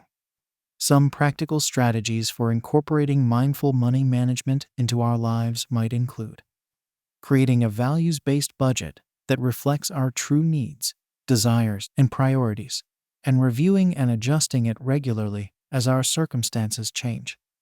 Automating our savings and investing through tools like direct deposit, automatic transfers, and robo-advisors to make it easier to stay on track with our financial goals. Practicing mindful spending by pausing before making purchases, asking ourselves whether the item or experience aligns with our values and priorities, and considering alternative options that may be more affordable or sustainable. Seeking out education and support around financial literacy and planning, whether through books, courses, workshops, or professional advice. Cultivating a mindset of abundance and sufficiency, recognizing that we have enough and are enough, and that our financial resources are a means of creating positive change in the world. By incorporating these strategies and practices into our lives, we can begin to transform our relationship with money from one of stress and scarcity to one of intention, abundance, and purpose. We can use our financial resources to support our own well-being and growth, as well as the well-being and growth of our communities and the planet as a whole. Ultimately, mindful money management is about recognizing that money is a powerful tool for creating the kind of world we want to live in. By aligning our financial habits and decisions with our deepest values and aspirations, we can create a life of meaning, purpose, and positive impact, and inspire others to do the same. We can use our resources to support the causes and initiatives that matter most to us, and to create a more just, sustainable, and compassionate world for all. Of course, this is not always easy, and there may be challenges and obstacles along the way. We may face resistance or criticism from others who don't share our values or priorities, or who have different beliefs and approaches to money. We may struggle with our own fears, doubts, and limiting beliefs around abundance and worthiness. However, by staying connected to our own inner wisdom and values, and by surrounding ourselves with supportive and like-minded people, we can gradually build the resilience and confidence to navigate these challenges with grace and integrity.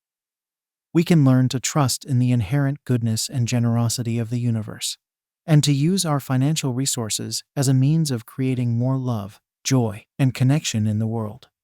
So if you're ready to cultivate a more mindful and purposeful relationship with money, start by getting clear on your own values and priorities, and by developing a healthy and balanced approach to earning, saving, spending, and investing. Seek out education and support where needed, and surround yourself with people and resources that inspire and uplift you. And remember, mindful money management is not about perfection or deprivation, but about intention, alignment, and positive impact. By using your financial resources as a tool for creating the kind of world you want to live in, you can tap into a deeper sense of meaning, purpose, and abundance in your life, and contribute to a more just, sustainable, and compassionate future for all. Chapter 25. The Bigger Picture. As we navigate the path of mindful ambition, it's easy to get caught up in the day-to-day challenges and triumphs of our personal and professional lives. We may become so focused on achieving our own goals and aspirations that we lose sight of the larger context in which we operate, the communities, ecosystems, and global issues that shape our world and our future. However, true fulfillment and success cannot be achieved in isolation. Our individual actions and choices have ripple effects that extend far beyond ourselves, impacting the lives of others and the health of the planet as a whole. By broadening our perspective and considering the bigger picture, we can align our ambitions with a deeper sense of purpose and meaning, and contribute to a more just, sustainable, and compassionate world for all. Reflecting on our legacy and contribution beyond personal ambitions is a powerful way to connect with this larger sense of purpose. It involves asking ourselves questions like, what kind of world do I want to leave behind for future generations? How can I use my unique talents, skills, and resources to make a positive impact on the issues that matter most to me? What will be my enduring contribution to the greater good, beyond my own individual achievements and accolades? These questions can be daunting and even overwhelming at times, especially when we consider the scale and complexity of the challenges facing our world today. From climate change and social inequality to political polarization and technological disruption, the issues of our time can feel insurmountable and beyond our individual control. However, by cultivating a sense of purpose and interconnectedness through mindfulness, we can begin to see ourselves as part of a larger web of life, with the power to create positive change through our everyday actions and choices. We can recognize that even small acts of kindness, generosity, and compassion can have a ripple effect that extends far beyond our immediate sphere of influence. Mindfulness practices like meditation, gratitude, and loving kindness can help us develop this sense of interconnectedness and purpose. By taking time each day to pause, breathe, and connect with our inner wisdom and values, we can cultivate a deeper sense of clarity, compassion, and resilience in the face of life's challenges. We can learn to see ourselves not as isolated individuals, but as part of a larger tapestry of life, with the power to create beauty, healing, and transformation through our thoughts, words, and actions. In addition to cultivating mindfulness on a personal level, we can also seek out opportunities to engage in purposeful work and service that aligns with our values and vision for the world. This might involve volunteering for a cause we care about, starting a social enterprise or nonprofit organization, or using our professional skills and resources to support initiatives that promote social and environmental justice. It might also involve advocating for systemic change and policy solutions that address the root causes of the issues we care about, rather than just treating the symptoms. By using our voice and influence to raise awareness, build coalitions, and push for reforms in areas like education, healthcare, criminal justice, and environmental protection, we can contribute to a more equitable and sustainable future for all.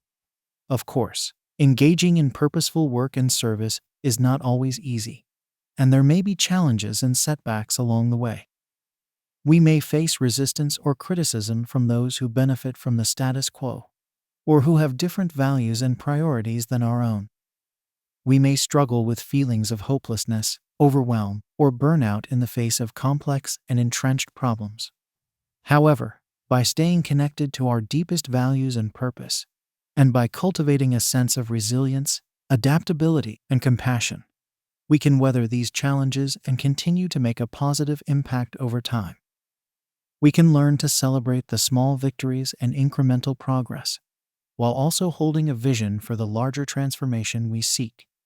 Some practical strategies for reflecting on our legacy and contribution beyond personal ambitions might include setting aside regular time for reflection and journaling on our values, purpose, and vision for the world, and how we can align our actions and choices with those values.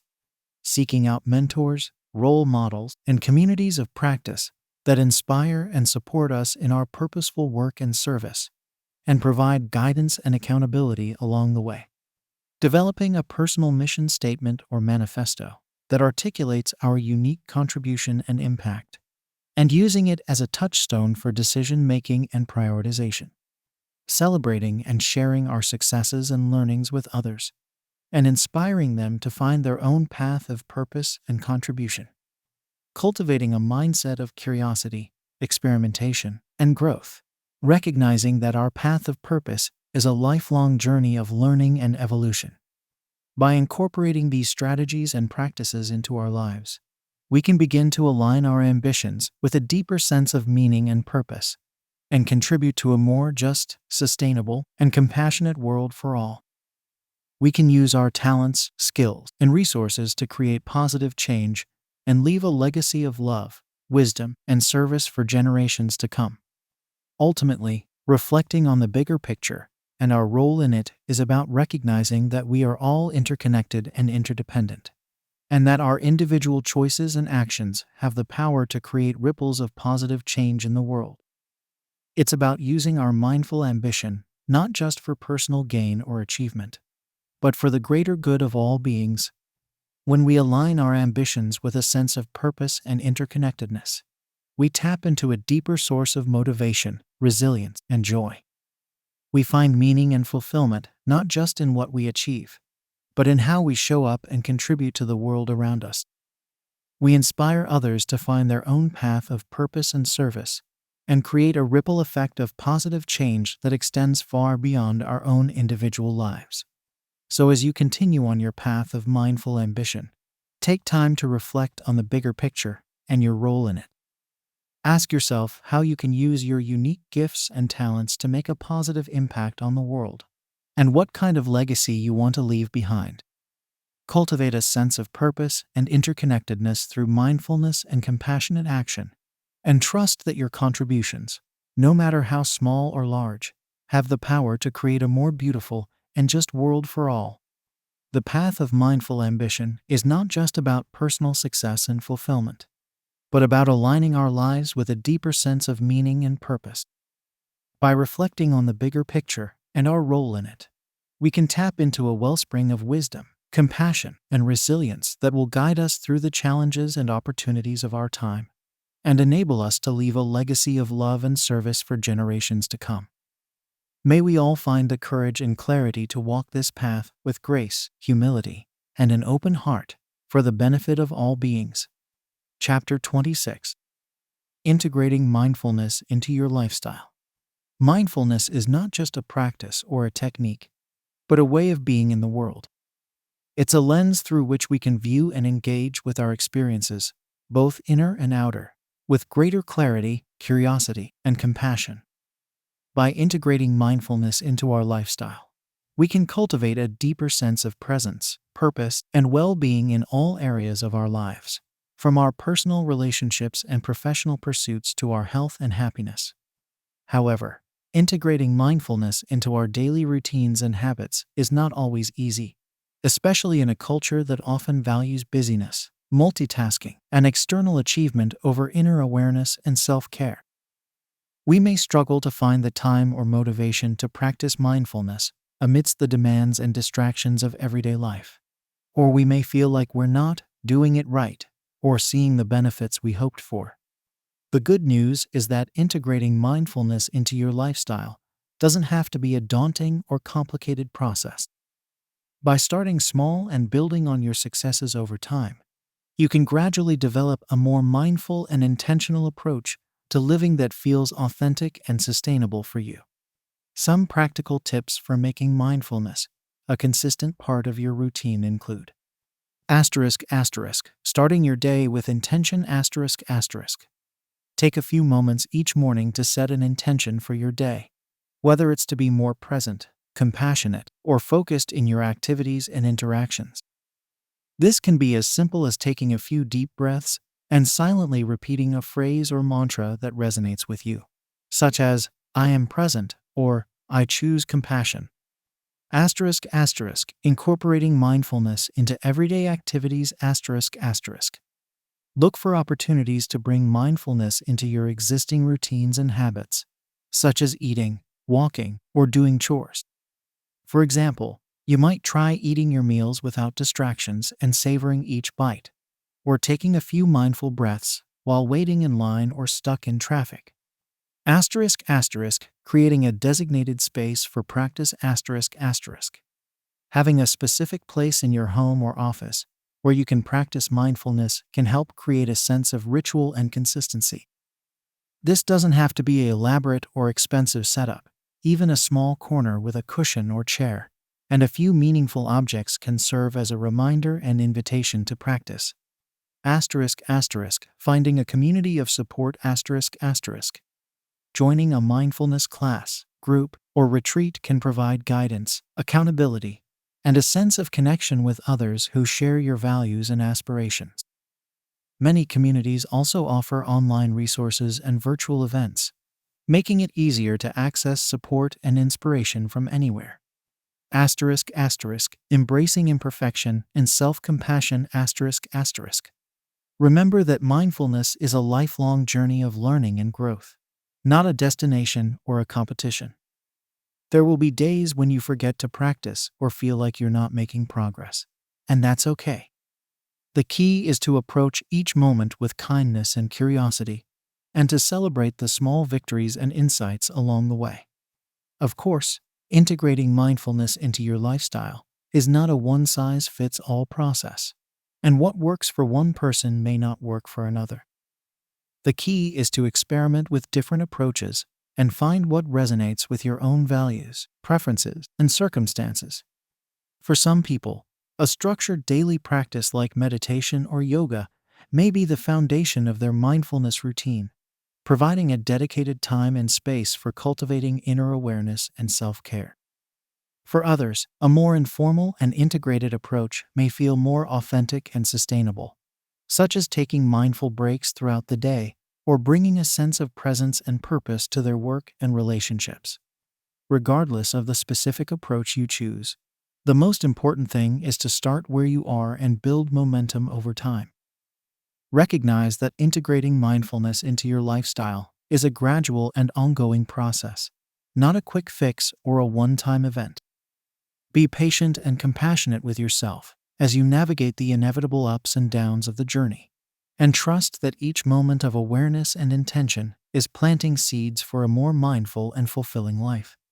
Some common obstacles to maintaining a consistent mindfulness practice include lack of time, distractions, self-doubt, and resistance to change. To overcome these challenges, it can be helpful to prioritize self-care and set boundaries ***. Make mindfulness a non-negotiable part of your daily routine, just like brushing your teeth or getting enough sleep. Set realistic goals and boundaries around your time and energy, and communicate them clearly to others. Create a supportive environment ***. Surround yourself with people, places, and resources that inspire and support your mindfulness practice. This might include decluttering your space, setting reminders or alarms, or finding an accountability partner or mentor. Practice self-compassion and letting go ***. Recognize that setbacks and challenges are a natural part of the journey, and approach them with kindness and curiosity rather than judgment or frustration. Practice letting go of perfectionistic expectations or attachment to outcomes, and focus on the process and the present moment. Celebrate progress and insights ***. Take time to reflect on and appreciate the small victories and aha moments that arise from your mindfulness practice, no matter how subtle or fleeting they may seem. Recognize that each moment of awareness and intention is a step forward on the path of growth and transformation. By integrating mindfulness into your lifestyle, you can cultivate a deeper sense of clarity, resilience, and connection in all areas of your life. You can tap into your inner resources of wisdom, creativity, and compassion, and bring them to bear on the challenges and opportunities you face. You can show up more fully and authentically in your relationships and pursuits, and inspire others to do the same. And perhaps most importantly, you can create a life that is aligned with your deepest values and aspirations, and that enables you to make a positive impact on the world around you. By living with intention, presence, and purpose, you become a force for good in your own life and in the lives of others, contributing to a more mindful, compassionate, and awakened world for all. The path of integrating mindfulness into your lifestyle is a lifelong journey of learning, growth, and self-discovery. It requires patience, persistence, and a willingness to embrace the full spectrum of human experience, from the joyful and transcendent to the difficult and uncomfortable.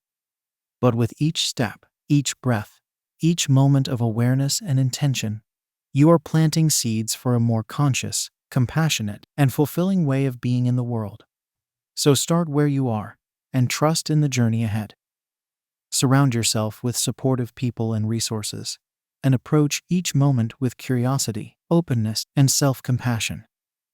Celebrate the progress and insights that arise along the way, and remember that every mindful choice and action, no matter how small, has the power to create ripples of positive change in your life and in the world around you. With time, practice, and dedication, you can cultivate a lifestyle of mindfulness that enables you to navigate the ups and downs of life with greater ease, resilience, and joy. You can tap into your innate capacity for awareness, wisdom, and compassion, and use it to create a life of purpose, connection, and positive impact. And in doing so, you can become a beacon of hope and inspiration for others on the path of awakening, contributing to a more mindful and loving world for all beings. Chapter 27. Embracing the Journey. As we come to the end of this exploration of mindful ambition, it's important to recognize that the path of personal and professional growth is an ongoing one. There is no final destination or finish line, no point at which we can say, "I've made it," or "I'm done learning and evolving." Rather, the journey of mindful ambition is a continuous process of self-discovery, self-improvement, and self-transcendence, one that unfolds moment by moment, day by day, over the course of a lifetime. This can be a challenging truth to accept, especially in a culture that often celebrates quick fixes, instant gratification, and external markers of success. We may feel pressure to achieve certain milestones or outcomes by a certain age or stage of life, or to measure our worth and value by the opinions and expectations of others. We may become discouraged or frustrated when we encounter setbacks, obstacles, or plateaus on the path, or when we compare ourselves to others who seem to be further along or more successful than we are. However, when we embrace the journey of mindful ambition as an end in itself, rather than just a means to an end, we open ourselves up to a deeper sense of meaning, purpose, and fulfillment. We begin to see each moment, each experience, each challenge as an opportunity for growth and learning, rather than just a stepping stone to some future goal or accomplishment. We cultivate a sense of presence, curiosity, and self-compassion that allows us to engage with life more fully and authentically, and to find joy and meaning in the process, not just the outcome. Embracing the journey of mindful ambition also means recognizing that progress and growth are not always linear or predictable. There will be times when we feel like we're taking 2 steps forward and 1 step back, or when we encounter unexpected detours or roadblocks that force us to reassess our plans and priorities. There will be times when we feel like we're stuck in a rut or spinning our wheels, or when we question whether we're on the right path or making any progress at all.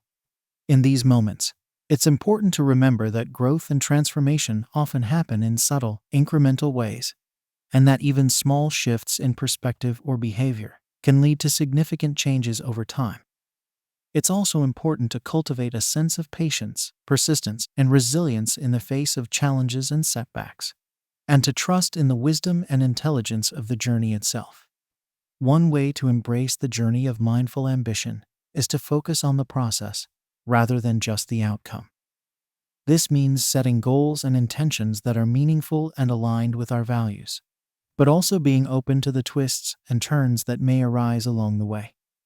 It means celebrating the small victories and milestones, and learning from the failures and setbacks, rather than getting attached to a specific end result or timeline. Another way to embrace the journey is to cultivate a sense of curiosity and beginner's mind, even in areas where we may feel knowledgeable or experienced. This means approaching each moment and interaction with a sense of openness and wonder, and being willing to question our assumptions and beliefs about ourselves and the world around us. It means staying humble and receptive to feedback and new perspectives, and being willing to adapt and evolve as we learn and grow. Embracing the journey also means surrounding ourselves with supportive and inspiring people who share our values and aspirations, and who can offer guidance, encouragement, and accountability along the way. This might include mentors, coaches, colleagues, friends, or family members who believe in us and our potential, and who can help us stay motivated and focused on our goals and values. It might also include seeking out communities or groups of like-minded individuals who are on a similar path of personal and professional growth, and who can provide a sense of belonging and shared purpose. Of course, embracing the journey of mindful ambition is not always easy, and there will be times when we feel discouraged, overwhelmed, or lost along the way. In these moments, it's important to practice self-compassion and to remember that we are not alone in our struggles and challenges. It's also important to seek out support and guidance when needed, whether through therapy, coaching, or other forms of personal and professional development. Ultimately, embracing the journey of mindful ambition is about cultivating a sense of trust and faith in the unfolding of our lives, and in our own inner wisdom and resilience. It's about letting go of the need for certainty or control, and learning to navigate the ups and downs of life with grace, courage, and compassion. It's about recognizing that every experience, every challenge, every moment is an opportunity for growth and transformation, and that by staying present, curious, and open to the journey, we can create a life of meaning, purpose, and positive impact. As we come to the end of this exploration of mindful ambition, I invite you to reflect on your own journey thus far, and to set an intention for the path ahead. What are the values, aspirations, and qualities that guide and inspire you? What are the challenges and opportunities that you face? And how can you approach them with a sense of presence, curiosity, and self-compassion? What are the relationships, communities, and practices that support and sustain you on the path? And how can you cultivate them more fully? Remember that the journey of mindful ambition is not a solitary one, but a shared one. We are all in this together, navigating the ups and downs of life with the best intentions and the deepest yearnings of our hearts. By embracing the journey and supporting each other along the way, we can create a world of greater meaning, purpose, and connection, and contribute to the healing and transformation of ourselves and the world around us. So take a deep breath, trust in the unfolding of your own unique path, and keep walking forward with an open heart and a curious mind. The journey of mindful ambition is waiting for you, and it will take you to places you never could have imagined. May you find joy, meaning, and fulfillment in every step along the way. And may your journey be a blessing to yourself and to all those whose lives you touch. Thank you for embarking on this path of mindful ambition, and for being a part of this shared journey of growth. discovery, and transformation.